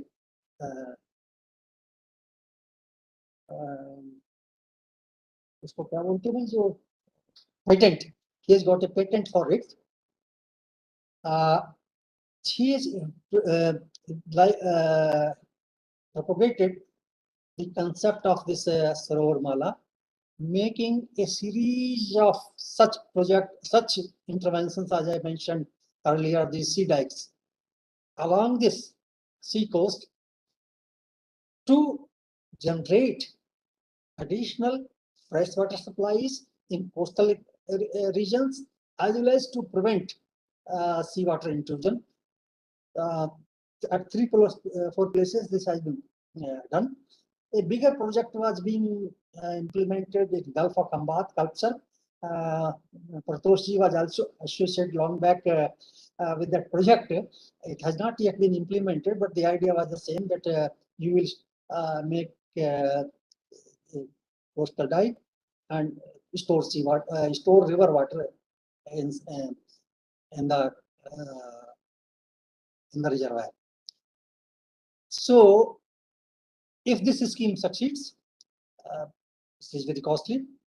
There are some repercussions of this because of the water quality problem in the terminal regions of the river. But there is a possibility that this scheme, when implemented, will make some additional water available in the coastal areas. Then demand side management. Yes, I was talking about this. This study shows that if you there is a term called climate smart agriculture. For the last about 10 years, CCAPS, this CCAPS is climate change agriculture movement, and this study in large areas, in several places, in climate smart districts is being done. For the Punjab, we tried to, I was partly associated with this study, decline in groundwater extraction and increase in farmers' income in Punjab. 2020, this report has recently, a synthesis report has been now brought out in March 2022, which says that if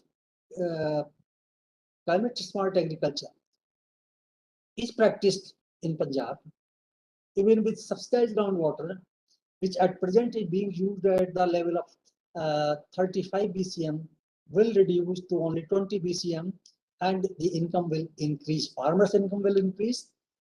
The groundwater use will reduce, provided you implement this climate smart agriculture. And climate smart agriculture is a group of activities like your zero tillage, your sprinkler, micro irrigation, your mulching, broad-based. There are a number of activities that come under the climate smart agriculture. But if this is implemented, then the farmer's income will increase, and the expenditure on this in the farm, even subsidies are given, this will be more than sufficient because the subsidy on electricity will reduce to that extent. Now, making groundwater visible combination of demand and supply. That is, demand means you are reducing, you are increasing irrigation efficiency, and supply means you are having these percolation tanks or on-farm ponds or your dikes, etc. Which says that the least cost option is improved irrigation, but you can not save the whole quantity by improved irrigation alone. Second is implement infiltration basin to enhance recharge. This is costlier than this. This is cheapest. This is more costly. each intervention has got certain limit on the total capacity to reduce. At the same time, the cost curve, we call it cost curve, that goes on increasing. It says that if you want to save unit water, what will be the cost associated with this? This is called, management allowed.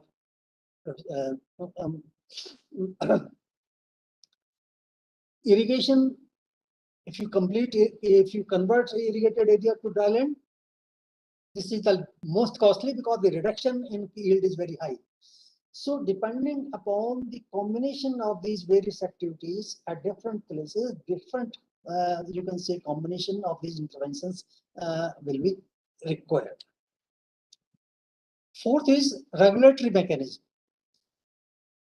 First is apply precautionary principle. Precautionary principle is that many times you are not sure what is going to happen. You can't mathematically say, yes, this is the complete solution. But the government, suppose you are envisaging that the meteorology department is predicting the next year will be drought year. You start implementing certain precautions to the general public. Then the next is shift from cradle to grave process to cradle to cradle production. Let me see. See, the principle that Dr. Gupta was explaining is the same. What he was talking about, cradle to cradle production process, which now in economic terms they call it circular economy, with zero effluent discharge. At present, we have a policy cradle to grave. We have used the good quality water, rest water is just discharged. Whereas the cradle to cradle production process is that you have used good quality water, effluent, either purify for the next use, the third use, the fourth use, and finally make whatever process is applicable some usable product. This is called the circular economy, and a fancy name has been given to it, cradle to cradle production process. So this is another one. Then implement both the supply side as well as the demand side management. Climate agriculture is very important. Household technologies are also very important. At the same time, your rainwater management, your artificial recharge, tanks, ponds, the combination of these both the processes is required. The next is taxes or penalties on groundwater pollution. At present, there are some laws, at least for the industries, which are not, but there are no such laws for, you can say, non-point source pollution. I remember an instance, we were visiting Ahmedabad, this sewage water disposal system. What they have done to make this waterfront, they have taken the Ahmedabad sewage water under the river bed and discharging downstream on the Sabarmati. On the left bank, there is a common treatment plant. So the secretary of the culture project, he asked me to visit that area. When we visited, we found that on the right hand side, downstream Tavir, municipal water was also going untreated, and the common treatment plant was also not functioning. When we reached there, their person came running to find out why we were there. So penalties are there on paper, but seldom apply. So effective government, this groundwater mapping and monitoring is important. In India, laws are there. Rajasthan government about some 20-25 years back passed this law about the groundwater abstraction, but it has never been implemented. But we are going in this respect from bad to worse because earlier only Punjab government was giving free water, free electricity. Now the UP government has also announced that they will be doing this. Rajasthan was already doing this. So there is a competitive politics. If this competitive politics continues, there is hardly any hope of establishing this. Then ways to make groundwater, as I mentioned, governance is a missing link. Inadequate leadership from the government agencies, limited awareness of long-term groundwater risks. They are not able to appreciate, realize that we are leading to desertification of areas, many areas, particularly in Northwest. Limited measurement of groundwater resource status, non-performing legal system, limited integration of groundwater of related national policies. So this governance is a big issue with respect to misgovernment of governance of the groundwater. Then the last is valuing science, valuing water, science and technology innovations, community-based governance, etc. Last year, we had this valuing groundwater, and I explained in quite detail how this is going to happen, how much it is going to affect. Then innovations in science and technology, a lot of new science is coming up. Real-time smart meters are coming to map aquifers, treating geogenic and anthropogenic contaminants. So science is developing. More emphasis should be given to broad-base this, to increase this knowledge, to broad-base this knowledge, and to disseminate this knowledge. And lastly, I would like to say that the community-based management of groundwater is important.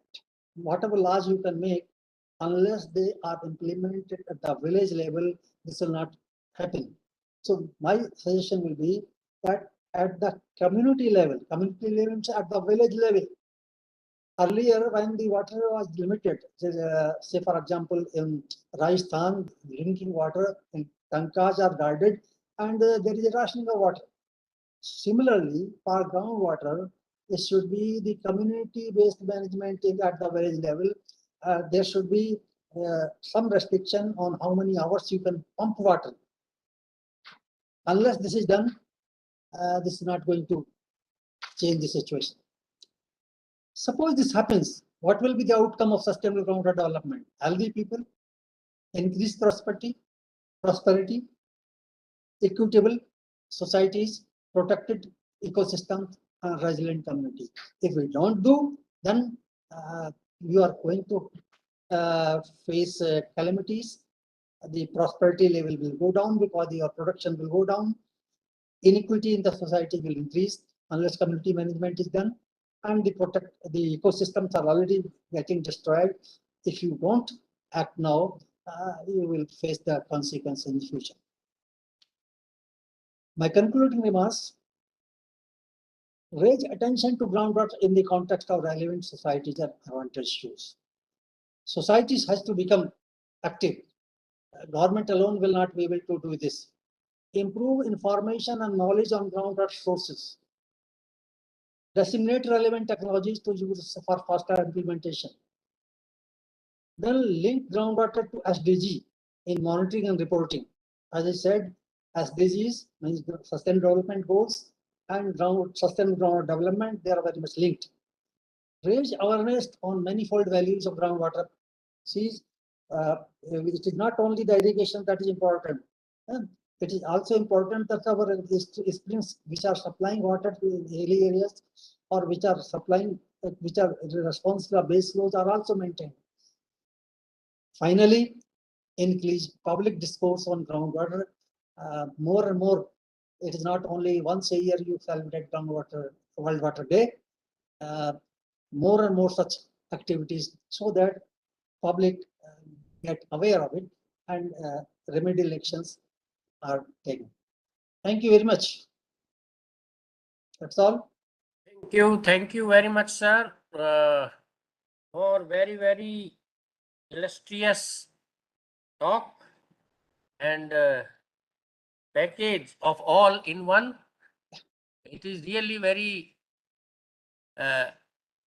learning experience hearing it to you, and you have discussed about the challenges and the possible solutions,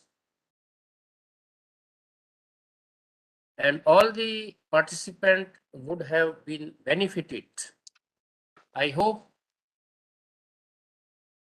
Now I will have a few questions from the audience. I had seen one question in the chat box. Is the pH technology of using RO membrane in the tube well? What is the efficacy of removing heavy metals? This is especially a problem in urban area. The question has been asked by Dr. Shyamla Maniji, and I think this question is for Dr. S.K. Gupta ji. So, sir, you would like to reply? Oh, sure. Yes. Normally speaking, RO removes most of the contaminants. But in the technology which has been adopted, because we knew that there will be not much contaminants of heavy metal type, we have restricted our major emphasis on EC and pH. Because for human health, these two important components are there, which public health engineering department looks at. Moreover, in the area where this technology has been implemented, no reports of heavy metals have been reported in this so far. But RO, as we all know, that can remove most of the heavy metals without within the and bring it within the limits of drinking water capacity. I will keep on the. Thank you. Thank you very much, sir. Anyone else? If they have any question, they can ask directly. Unmuting yourself, please.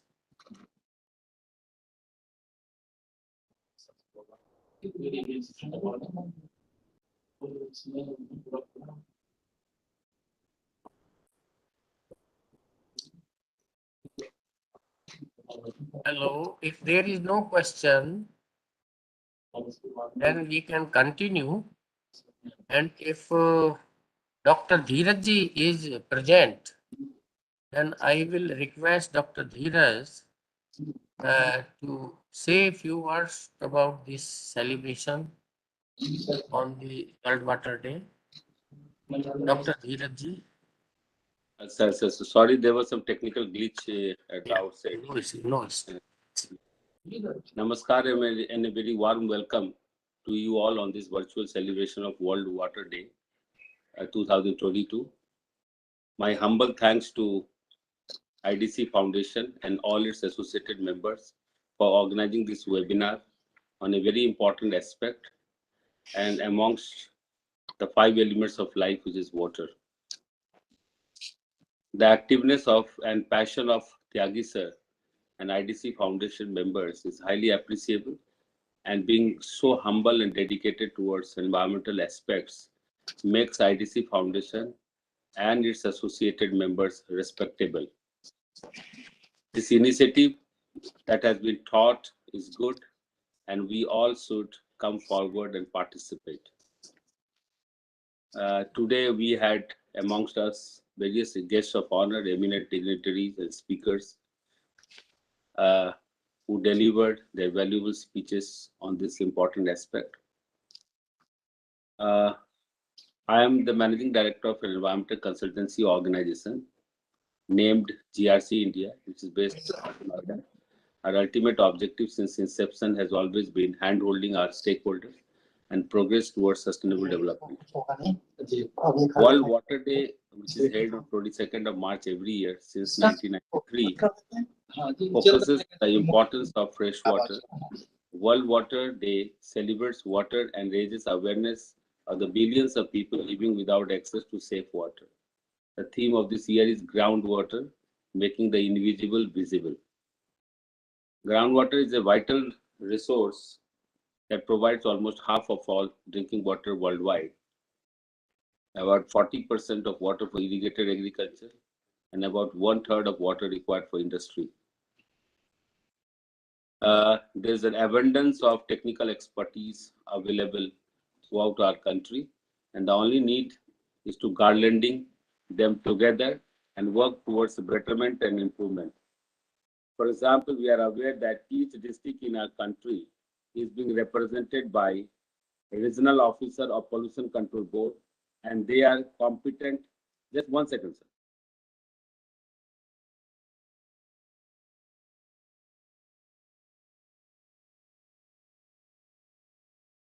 We are aware that each district in our country is being represented by regional officer of Pollution Control Board, and they are competent scientists or engineers. They can play an important role in terms of capacity building of the industries which are coming up in that particular district in the wake of this webinar concept which became popular during the COVID-19 situation. We all have to pledge anyhow to save water for our upcoming future generations, as we all are aware of the criticality of the current scenario, and all the intellectuals, socialists, environmentalists should come forward and save our country from water crisis. I would like to conclude that situation of water, human nature, safeguard measures, and the individuals who can curb the situation are all available. The only need is to garland all these resources and make the situation better for the society at large. We all have to work for this common cause, as our existence is in danger, and if we can react now, it is worth, or else we all have to bear the consequences. Leonardo da Vinci famously said, "Water is the driving force of nature," which is true, and I hope we all will understand this one day. I will end by quoting a simple thought. You depend on water, water depends on you. Jai Hind, Jai Bharat. Over to Tyagi, sir.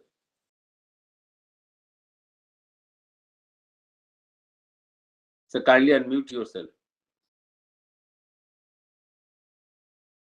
Thank you very much, Dr. Dheeraj Kumar ji.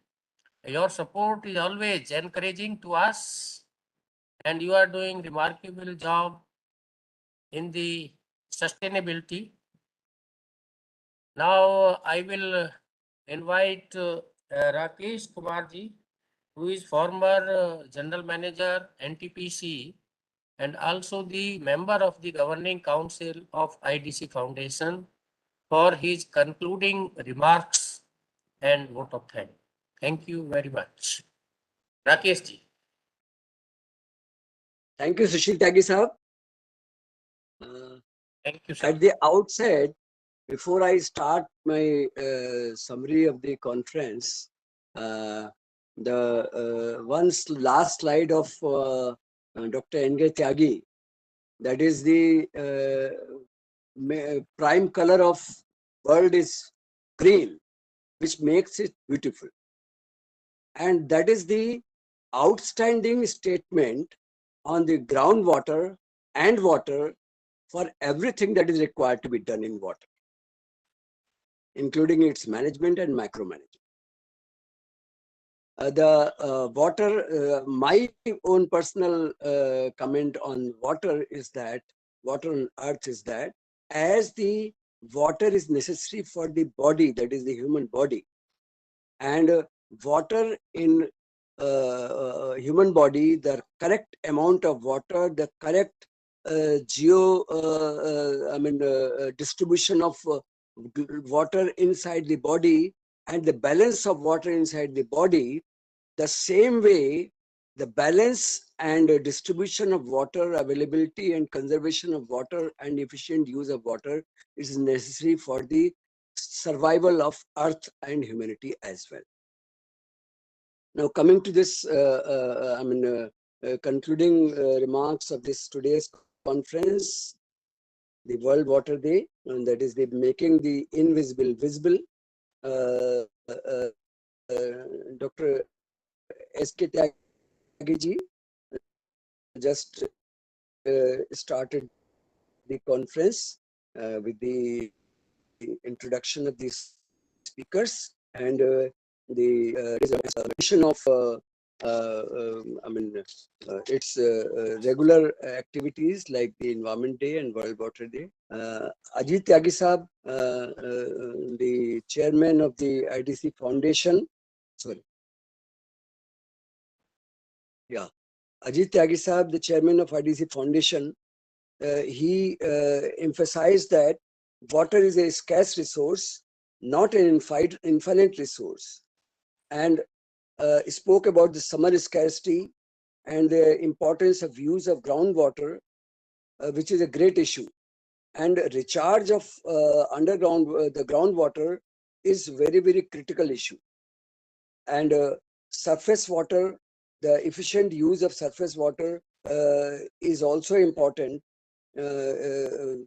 especially during the rainy season, which creates floods and other kinds of miseries. Now, groundwater, he also emphasized that there is a large use of groundwater in agriculture, and water quality is also an important issue. That's what he emphasized. And sustainable development is a need of the hour, for which the groundwater management is amicable. The Dr. S.K. Tyagi Sahab, he introduced the IDC Foundation core focus area and activities, and also spoke about eminent experts of its who are at its helm and in the major trustees. Now, this World Water Day, he just introduced that the World Water Day was first designated in 1993 by UN, and every year it is celebrated on different themes. This time the theme is making invisible the visible, and it lays the importance that the groundwater is a great resource and needs to be managed very well. He also introduced the speakers, today's speakers. They are Paritosh Tyagi Sahab, the special message for the World Water Day, and our chairman Ajit Tyagi Sahab, then Dr. Dheeraj Singh, the managing director of Grassroots, and Dr. S.K. Gupta Sahab and Dr. N.K. Tyagi Sahab, the key speakers of today's conference. Paritosh Tyagi ji, a major pillar of the trust and as well as the IDC Foundation activities, he spoke the fact that for a very long time, the water and its availability is being taken very naturally and has been carrying the myths, which is quite often unfounded, and gave an example that, for example, a river is a system. Instead, that it was treated as just a water and sediment and flowing stream. The groundwater, we cannot take it for granted. It's the cleaning of groundwater, the filtration of the surface water going to the groundwater, that is also cannot be taken for granted, because several pollutants such as arsenic, etc., they go into the ground and pollute the water and create the, especially in the times of scarcity and when the water table is going down, then these pollutants and polluting of groundwater becomes a very important issue. The key speaker, Dr. S.K. Gupta, the lead speaker of today's groundwater, the World Water Day, he spoke on a topic about the groundwater as an enigma or a potential resource. And Dr. S.K. Gupta is an eminent scientist, INAE professor, Karnal, and he had been project coordinator, CSSRI. He spoke that 4,000 kilometer cube every year. This surface water comes as a renewable for the groundwater recharge, but it is unreliable and has large spatial variations. And also that the large increase is expected by climate change. The issues of groundwater are also very important to be considered. One of the major issues is overexploitation of groundwater and underexploitation of surface water. The overexploitation of groundwater leads to the water and energy nexus, leading to all kinds of other secondary issues like overpumping cost and energy cost and energy use. And the surface water, the under exploitation surface water leads to the problems of soil degradation and increasing salinity of water, and also the floods. He spoke that there are 240 billion meter cube groundwater per year in India. It is used, and 90% is used in 90% groundwater use in India is in agriculture, and only 10% in industry and by the domestic use, that is by the society. He spoke for the typical case of Punjab, that how the groundwater use, indiscriminate use of groundwater use in Punjab has led to the massive fall in groundwater table over there. For example, in Punjab, in 1961, there were only 7,445 tube wells, whereas in 2019, it increased multiple times, several multiple times, to 1.5 million tube wells in Punjab. And today in Punjab, about 30% of the agri water is through the groundwater only, and about 30% of irrigable area in Punjab uses those groundwater resources where the recharge, use of groundwater is more than 200% of recharge water. In Haryana also, there are issues of somewhere the issues of overuse and somewhere issues of scarcity, and there are 11.7% areas where high alkalinity is there in the groundwater, and 13% of groundwater resources, they are marginally alkaline.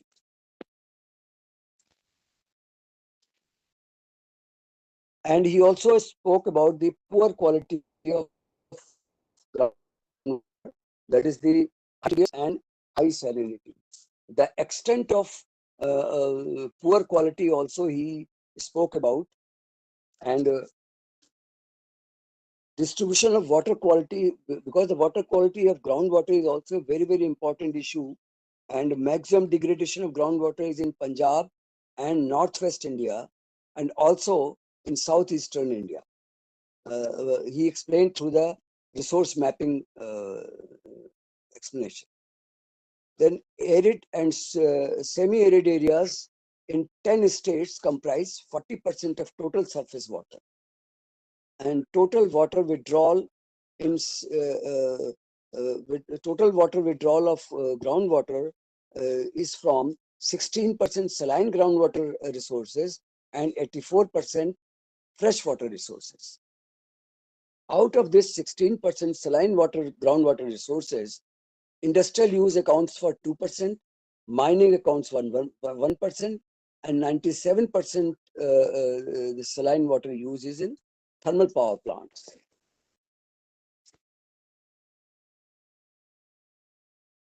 Then he also spoke about the technologies for desalination of saline groundwater, which is very important, and tube wells.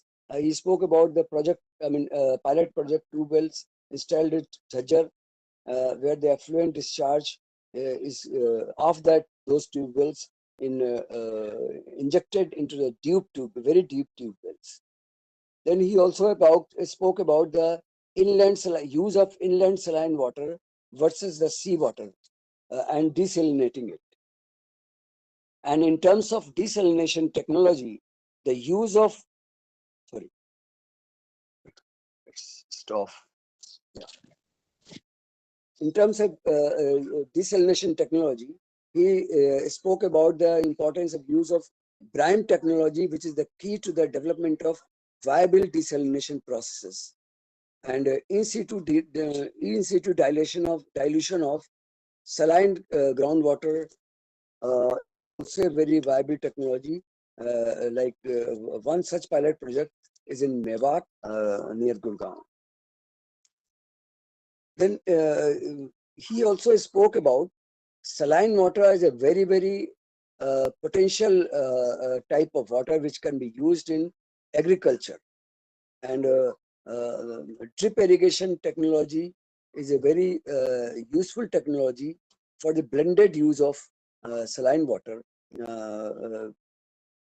The agriculture in India also, the various phases of irrigation. The first cycle by fresh water, then by the increasing amount of saline water, and in the last phase, the 100% saline water through drip irrigation can be used, which in fact leads to the higher production and higher yield. In aquaculture also, the saline water can be used with beneficial effect, and 50% salinity water produces very good result.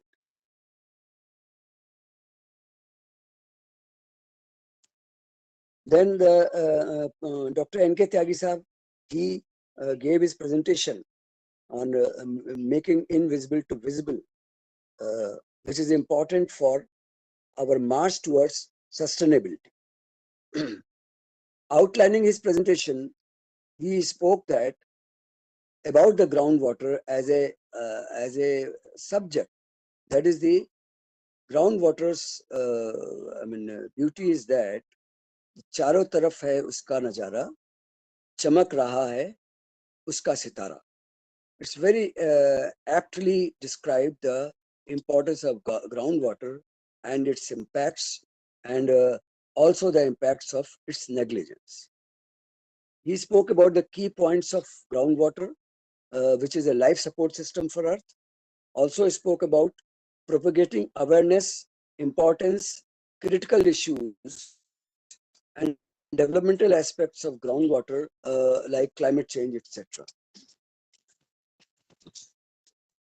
Dr. N.K. Tyagi told about the groundwater development in India, which is a dilemma, and dilemma has been that the short-term gains and long-term crisis. And criticality present and the present policy is that which needs to be aligned for the criticality of over exploitation, over dependence of groundwater, especially in agriculture, needs to be realigned. Then groundwater sustainability needs to precede the sustainable development goal, and all the sustainable development goals will be impacted less or more in varying degree by the groundwater sustainability. And we need to consume the groundwater sustainably.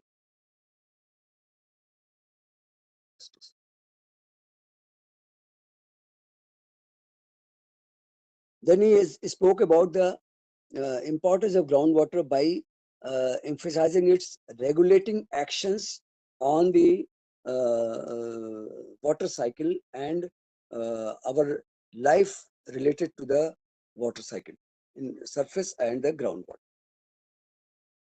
The groundwater actions on the overall water availability is that it controls the base flow in streams, river streams. It controls the spring supply. It controls the wetlands and lakes. It impacts evaporatory transportation and drought and flood management is also impacted by the groundwater conditions. It prevents the seawater intrusion into the aquifers. If we lose the balance of groundwater, we will see the unforeseen consequences of it on the every walks of industrial, social, and human life. Common issues of, he also discussed about the common issues of groundwater, the low enforcement of the regulation and not assigning any economic value to the groundwater will be proving to be the catastrophe. By the climate change, the adverse impact of climate change will also impact the groundwater functions that is being just described. That is 7 or 8 functions on the overall water availability, its quality, and impact on the overall life. He also spoke about the linkage between sustainable development and groundwater and impacts on sustainable development goals. He emphasized that the increasing data visibility and display at every level, whether it is village or districts or important places, about the condition of groundwater, local and overall groundwater conditions, and its importance of conserving it. We also spoke about adopting virtual model for circulation among the common people about groundwater criticality issues and importance of conservation. Groundwater supply side management, like water harvesting, the direct pumping from the canals and streams, and the check dams and micro check dams for the groundwater, increasing the groundwater availability. He spoke about the such models in Kutch, some of the projects in Kutch area, and also the concept propagated by the Vice Chancellor of Guwahati, IIT Guwahati, about Sarovar Mala. Though it is very, very costly, but it is important that the more than 50% coastal population are going to be impacted by this Sarovar Mala, and can affect the water quality and the water availability, and also the aquatic trade and business like fishing and things like that.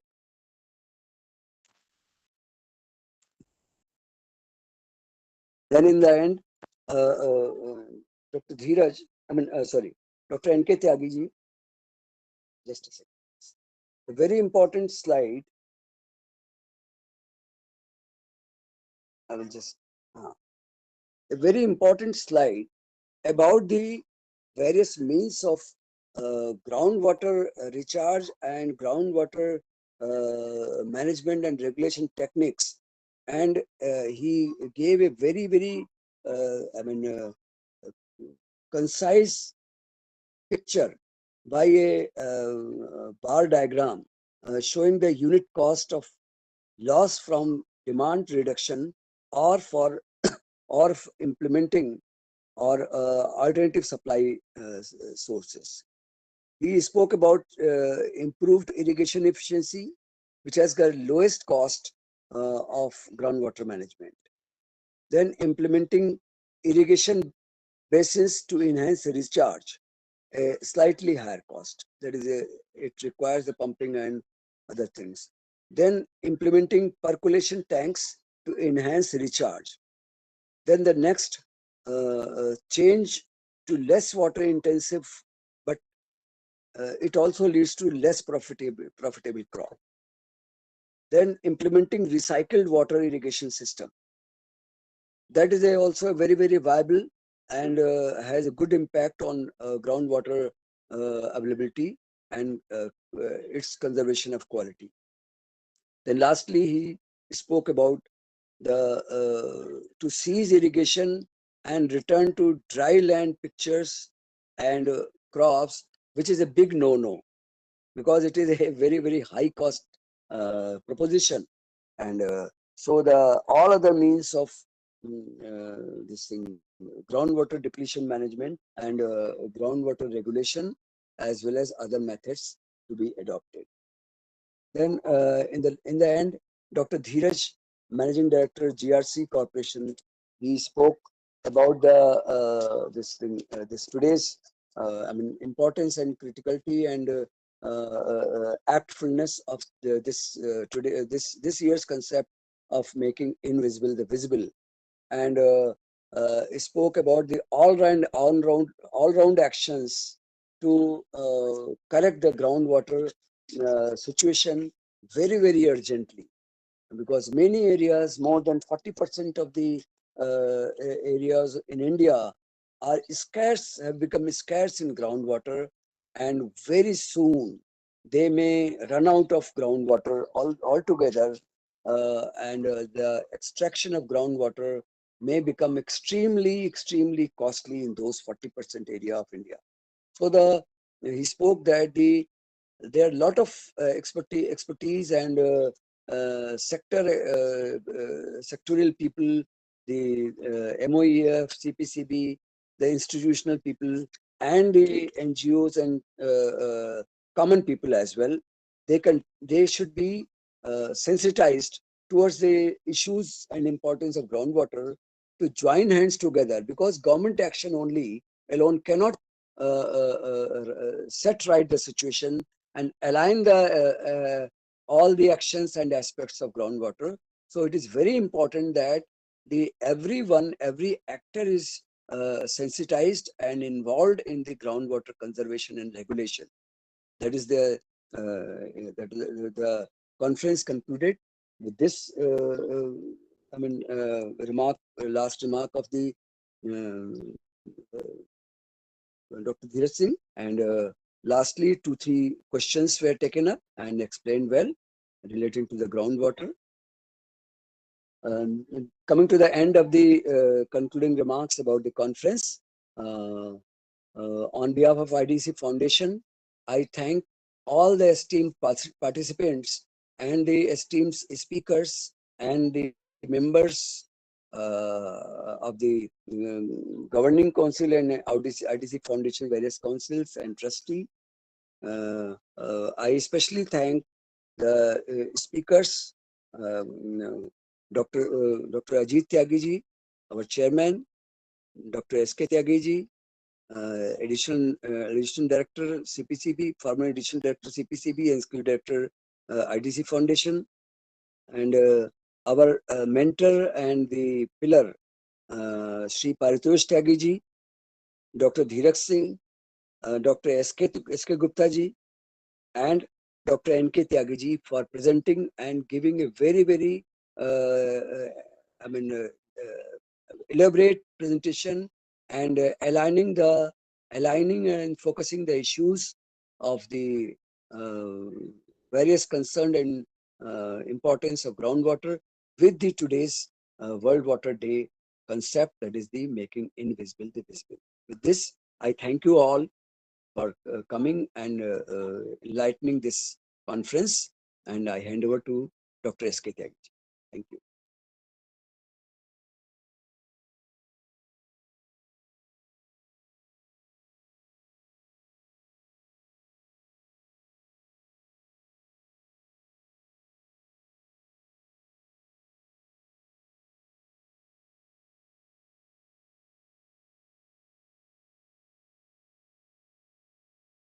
आपका mute है, आप mute हैं please Tyagi ji. Thank you very much, Rakesh ji, for very nicely briefing the conference summary, and also for delivering the vote of thanks on behalf of the IDC Foundation. And I am very pleased to inform all that our trustee Kusum Lata ji and Sachin ji are also present in this meeting. So thanks to them also, and thanks to Dheeraj ji also, who supported and helped us in making the flyer and all. this link support, etc. So thank you very much, all the invited speakers and the participants. Thank you so much. Namaskar. We'll meet sometime again. Thank you, sir. Thank you. Thank you. Thank you very much. Thank you, Dr. S.K. Tyagi. Thank you. Thank you, sir. Okay.